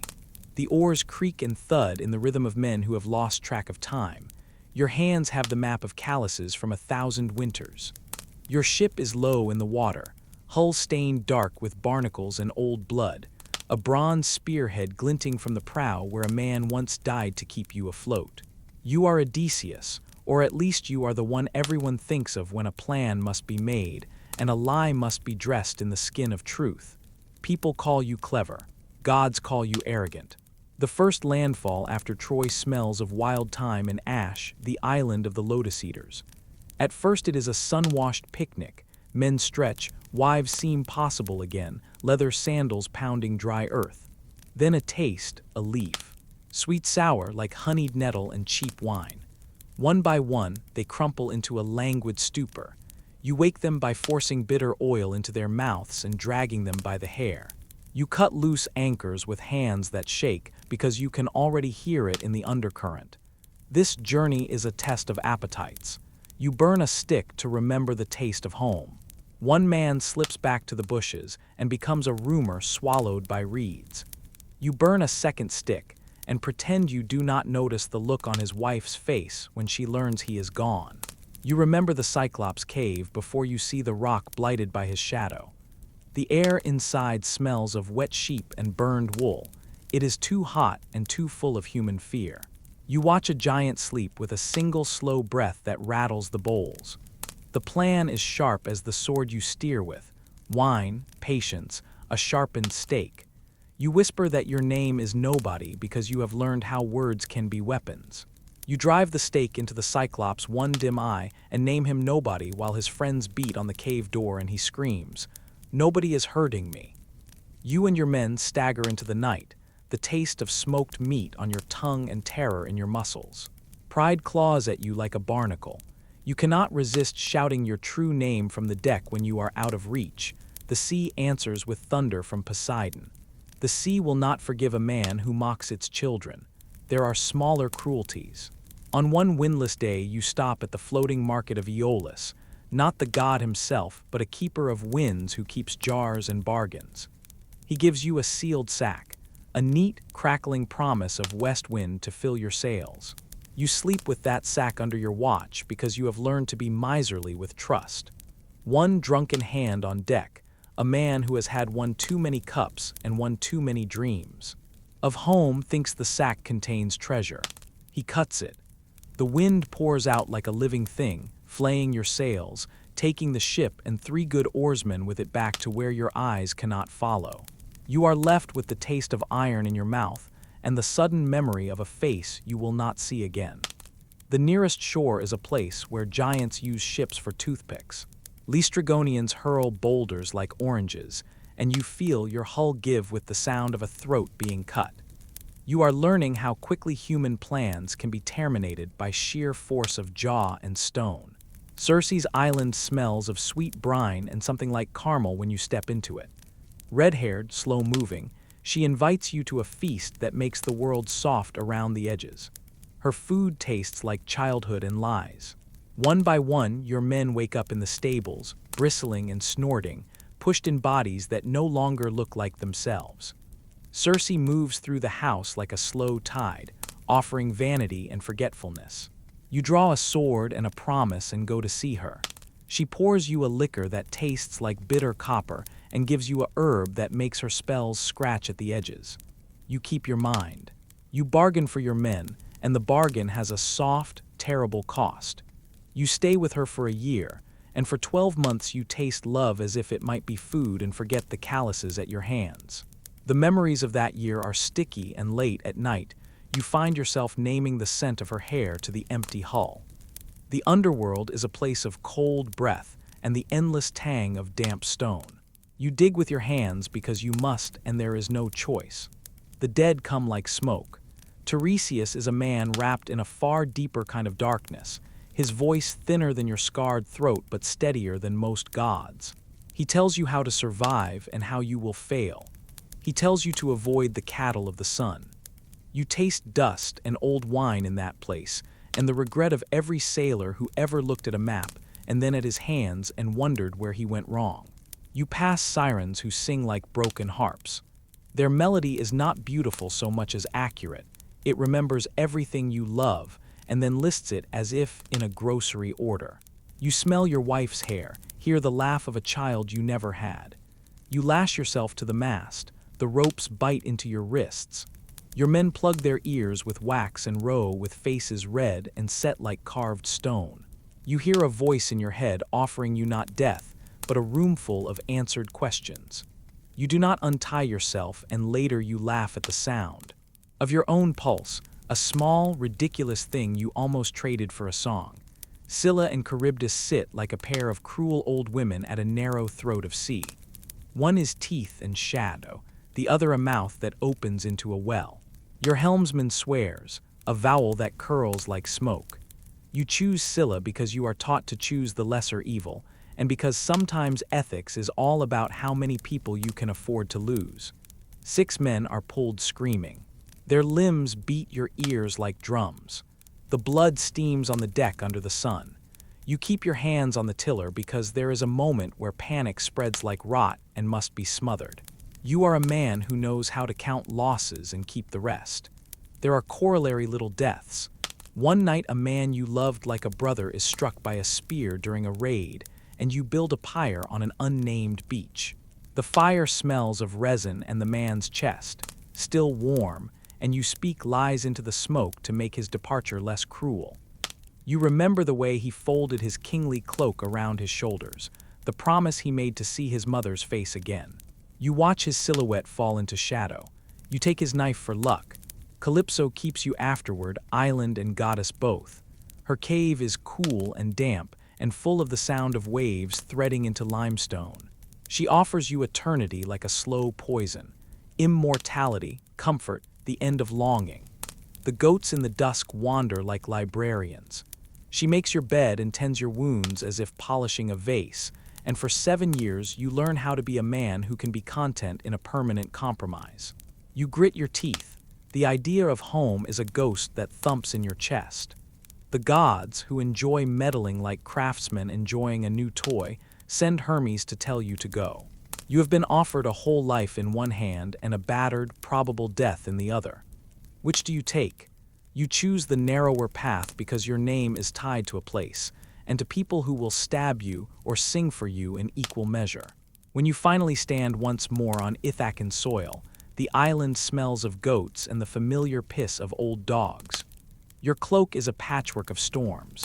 You have fewer men than you started with, more stories than is good for you, and a face that has worn its own map of grief. You carry home like a wound under your ribs. It aches and it is yours. The boat grinds onto the shore, and you can almost hear the house breathe, as if the wood itself remembered your small, selfish laugh and resented you for leaving it. You step forward, and the air tastes like salt and barley. Bread and the small, dangerous piece you fought for like a bar of stolen metal. You stand at the lip of a fissure that tastes like rust and old bread, windless and utterly expectant. Around you, the living world recedes. Cicadas mute their whining, the sun bobs as if offended, and the air grows cooler until your breath fogs in front of your face. Orpheus is ahead of you, a human silhouette swallowed by his own shadow, a lyre slung across his back like a weapon that doesn't look like it belongs to mortal hands. His fingers are smeared with the sap of a recent grief. His eyes are red but steady. He doesn't need to say what you all already know. Eurydice is gone into that dark with the rest of the unpaid and the unlucky. The river is the first thing you meet, though you don't see it at first. You feel it, a pressure, a dampness rising from the fissure, a metallic tang on your tongue. Charon waits on a skiff like a man who has been waiting forever and plans to continue. He expects the obol. People talk about trade in the afterlife as if it were a formality. It isn't. You press a coin into his palm because Orpheus's mother taught you the charm of having the right rights. Charon's hand is ashy, as if an iron glove had been left on a hearth and forgotten. He accepts the coin and rows with a grunt, scytheful strokes biting the water that smells of wet dust and the memory of funerary smoke. As the skiff cuts the black, Orpheus takes up his lyre. The first note is small and private, like someone clearing their throat after a long silence. The second note is a map unrolled. The river listens. Barnacled ghosts stop their mouths, their grievances paused mid-complaint. Fish, like coins, glint and sink. You realize the sound is not only in the air but in the stone, in the water, in the dry skin of the oars. The whorl of the world seems to revolve around that plucked string. You pass shades who don't know they are dead. Two soldiers march past, their spears wobbling like reeds. They act out their last orders with the obedience of oath-bound men. A right turn, a left. It is almost comical until you notice the way one of them keeps reaching for a scent he cannot find. His lover's hair, perhaps. You see his hand close on air over and over. A little further, a bachelor from a village you thought trivial whispers to a woman who died centuries ago, and gets a different answer every time. These are side streets of the afterlife, resurrections of petty habits. They make the enormity of the place feel oddly domestic. Cerberus is a fossilized kind of menace curled around the threshold, three jaws sleeping on a bed of old bones. Orpheus plucks a chord, and the creature's thudding breath becomes a sub-bass. In the music, its eyes roll open, lids like driftwood, and then it yawns. The yawn is theatrical and suspect. You are tempted to laugh, which would be ugly in the face of the dead, but the sound comes out as a small rasp. A pickpocket among the shades, a man with a grin like a gutter plant, tries to lift Orpheus's cloak, while the lyre keeps the dog's attention with a lullaby. He finds only the damp of morning.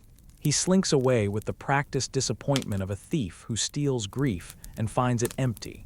You file the image away, oddly fond of this petty figure among cosmic stakes. The court of Hades is a marble plane scraped to a funeral pail. Judges sit like sleeping stones, Minos with the blind judge's finality, Rhadamanthus with the weary eye that counts debts, Aeacus with an itch for order. They do not look like tyrants, they look like bureaucrats whose forms happen to carry the power of fate. Orpheus does not demand. He sings. You may have thought the underworld would be unresponsive, cold, lawful, devoid of surprise, but the song's thread twists the air. Hades listens not as a king who must be obeyed, but as a man who has been told a story that suddenly colors his day. Persephone, who moves through the court like dusk, tilts her head. The seasons are in her bones. You can almost see spring remembering summer and winter remembering hunger. Hades does the unthinkable. He nods as if trading a favor among neighbors and says the condition everyone knows in the polite versions. Orpheus may lead Eurydice back, but he must not look at her until both have reached the upper light.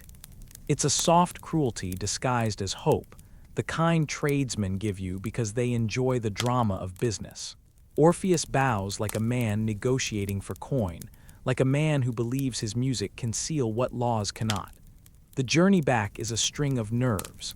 The light above is a promise somewhere out of sight, the dark behind a gulf of unfinished stories. Orpheus walks slower now, each footfall a careful metronome against the lyre's hum, and you follow like a satellite, held in the gravity of his determination. The shades fall into place around you, a silent procession that insists on giving witness. Sometimes a stray wail, an old mother's call, skates over the music. Once, a child with a paper boat runs along the bank, dropping the toy into the river and then reaching for it forever. Orpheus touches the child's head with the tip of a cord, like a priest blessing a nothing, and the child's small shoulders relax. These are the human details that make heroics smell of sweat and bread. And then the doubt arrives. It is not a thunderclap, it is a tick, a domestic thing. You feel it like a draft sliding around a closed door. Orpheus's cadence falters. His back muscles twitch, his shoulders hunch as if to check the presence of his missing companion. You can see the corners of his mouth betray a question. He is leading a living shade. How does one not look? Every step to fresh air feels like the tail of a knife. Perhaps it is the way the light trembles as if unsure of itself. Perhaps it is the exhausted habit of wanting to see the thing you love as proof that it exists. Whatever the reason, he halts. You feel the breath of the underworld hold, an entire place pausing like a room at the sound of someone dropping a bowl. Orpheus turns. The look is a human thing in its urgency and its idiocy. For an instant time stops with him. All the years of songs, all the promised deals, all the careful formalities. You watch Eurydice materialize between two breaths like smoke trying to remember its shape. Her eyes are open and she reaches, an exquisite, futile reach. Orpheus meets her gaze. The world collapses into that meeting as a wave collapses into shore. When he turns, the sound the underworld makes is not a roar but a slow, traitorous exhale. Eurydice is not snatched or violently yanked away. The underworld takes her as if withdrawing alone. She slips like a sentence unfinished. For a heartbeat nothing happens, and then everything does. The air fills with a thin, clean panic. The river swallows the last trace of a footstep, and the lyre drops a single, keening note that sounds like a neck snapped in two places at once. Orpheus doesn't scream. He doesn't need to. He stands the tragic core of a myth, and his shoulders fold inward like a book closing on the wrong page. You, who thought the ending might be a triumphant return, feel the absurdity of it. A musician who bargains with deities and loses because he couldn't stop wanting proof. You taste iron in your mouth. Your hands are wet with the condensation of fear. The shades around you resume their motions as if someone had turned a dial from suspended to resume. They have no script for this kind of failure, no ritual to make weight from the empty air where Eurydice once nearly was, so they behave in the small, human ways they can. The pickpocket from earlier offers Orpheus a smirk that is almost kind. A soldier staggers as if remembering a drill he will never finish. Orpheus lifts his lyre again and plays, but the notes have picked up a new grief, and it changes everything. Animals come to him. Wolves, birds, maybe a man or two seeking consolation. And his music becomes a sound that draws the living out of their hiding and the dead inward. You step back from the fissure when the song finally fades, feeling the world tilt toward the normal as if nothing catastrophic ever happened. That is how myth works sometimes. As a weather system, passing through with ruin in the low barometer and leaving people to pick up the pieces of ordinary life. Orpheus lingers where he stands, a figure reduced to one perfect, useless truth. Sometimes loving someone means not looking away, and sometimes you look anyway. You sit back as the light thins and the day's chaos settles into the long shadow of evening. Around you the air still tastes faintly of salt and smoke, Poseidon's brine from a morning sea that never calmed, Hephaestus's forge smoldering under your nails, and the metallic tang of Zeus's last tantrum hanging in the throat like a promise. The gods are quieter now, but their echoes cling to everything. A broken drinking cup, a scorched tree, the impression of a spear in the grass where a hero once stood and decided to argue instead of negotiate. You run your fingers through dust that remembers blood and wine equally well. Recap the day and its small torments. You started where all things began, chaos, which is less an elegant void and more a nasty, tangled room you have to crawl out of. From there you were dragged through the petty courts and cosmic tantrums. You watched a goddess fall for a shepherd the way a winter wind slips into a house, unexpected and inevitable. You watched a hero's promise stretch thin and snap because someone misread an oracle or because someone else wanted to win a war more than the truth mattered. You smelled the smoke of forges and funeral pyres. You felt the cold, slick terror of the underworld's gates close behind someone you once called friend. And you felt the absurdity when a lover turned into a tree mid-argument, leaves rustling the sort of gossip you can't unhear. Everything you saw today did what myths always do. It dressed human dread and desire up in the garments of the divine. You saw jealousy made visible in lightning. You saw revenge carved into rivers. You watched vows get caught and strangled by pride, humiliation, and the very human habit of choosing fury over forgiveness.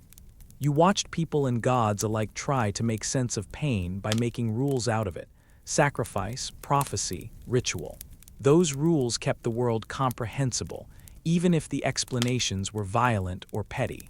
And then you remember the smaller things: Hermes slipping a loaf from under your elbow with an apologetic half grin, a child staring too long at the sea and being told, with a seriousness that turns your stomach, that the waves sometimes answer those who shouldn't ask.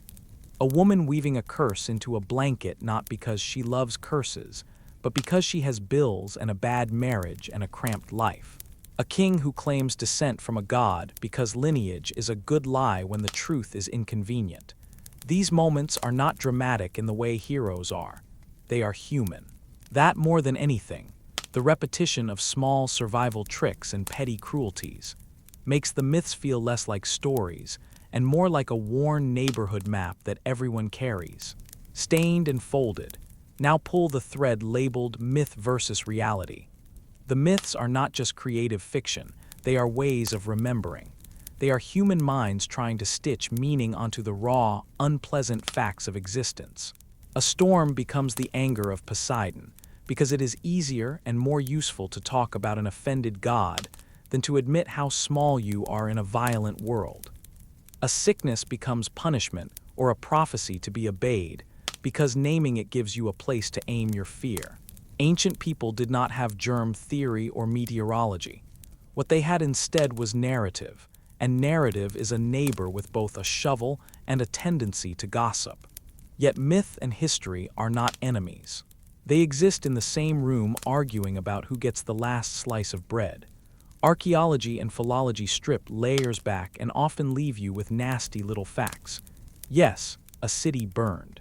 Yes, a burial pit contained the remains of a young woman. Yes, an inscription names a king.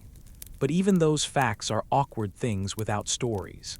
The myth interprets the burn, gives it a name and a moral, offers an heirloom lesson about hubris or hospitality. Conversely, sometimes the myth is the only thing that remembers the person who got lost in the archaeological dust. So you learn to live between two uncomfortable truths. Gods are not literally throwing thunderbolts, and yet the thunderbolt matters because it directs the human response to thunder. The image shapes the action. You also notice how myths allowed people to bargain with the unbearable. A prophecy that cannot be avoided is also a kind of control. If you can know your doom, you can prepare for it. You can make it heroic. If there is a story that says a wrong can be balanced through atonement, punishment, exile, then grief is not endless. The ancient mind was pragmatic in its rituals, using drama to produce social cohesion. That is the ugly genius of these tales. They are therapy that sometimes required sacrifices. Gratitude creeps in, tender and slightly embarrassed. You are grateful for simple things you did not have this morning. Indoor plumbing that does not require a river god's blessing, a roof that does not leak if Athena is sulky, a medical knowledge that does not demand an offering before a doctor will prescribe a remedy. You are grateful that the gods do not casually flatten you for a trespass no one told you was forbidden. You are grateful that the most consequential prophecies you worry about are tax audits and traffic, not a destiny handed down by a spiteful immortal. This gratitude feels modern and trivial and ridiculous in the face of epic suffering, but it is real. It is also a little guilty. The world you walked through today was cruel but also astonishing. There is a kind of beauty in a people who can rework pain into art and story. You let the days. Lessons settle. The moral clarity of myth is a blunt instrument. Sometimes it comforts, sometimes it kills. Yet when you strip away the thunderbolts and immortal vendettas, What remains is the human kernel. People trying to live, to love, to be remembered. They turn their fears into monsters, their perfection into gods, their failures into lessons passed down as tales for children who would have to be braver. The gods were mirrors that never flattered. They showed you what humans are capable of when they have absolute power and very little accountability. As the evening deepens, you think of the small faces you saw, the people who got cursed or saved, not because a script demanded it, but because someone else made a choice out of fear or passion. You think of the lovers who misread signals, the rulers who lied to hold a kingdom together, the artisans who made pottery with scenes of violence because that is what sold, and the old women who whispered prophecies to make sense of a world that didn't promise fairness. You feel less like an audience and more like an apprentice, learning how to listen to stories so that you might better spot the truth hidden in their cadence. There is a quiet comfort in closing a day like this. Myth teaches you how to live with contradiction. It teaches you to recognize that the past is messy and that people are messier still. The gods are not paragons. They are grotesque, familiar caricatures of ourselves. And that recognition does something useful. It softens the arrogance with which you judge others, because you can see the same frailties reflected in thunder and in a neighbor's useless pride. Tonight you owe something to the old storytellers. Not worship, not unthinking reverence, but a nod to their stubbornness in naming pain and beauty so that future people like you can find a path through both. You are grateful to live in a world where storms are understood by science and not by sacrifice, and yet you keep an ear for the stories because they hold memory in a way data never will. You leave the gods to their quarrels and hope they leave you to yours. You stand up, the last of the smoke curls away. The sea hushes, at least for now. A stray leaf clings to your boot, a small, stubborn remnant of someone turned to tree. You think of the many ways people have been forgotten, and of the small rituals we keep to remember them. A meal, a name, a story told too loudly over wine.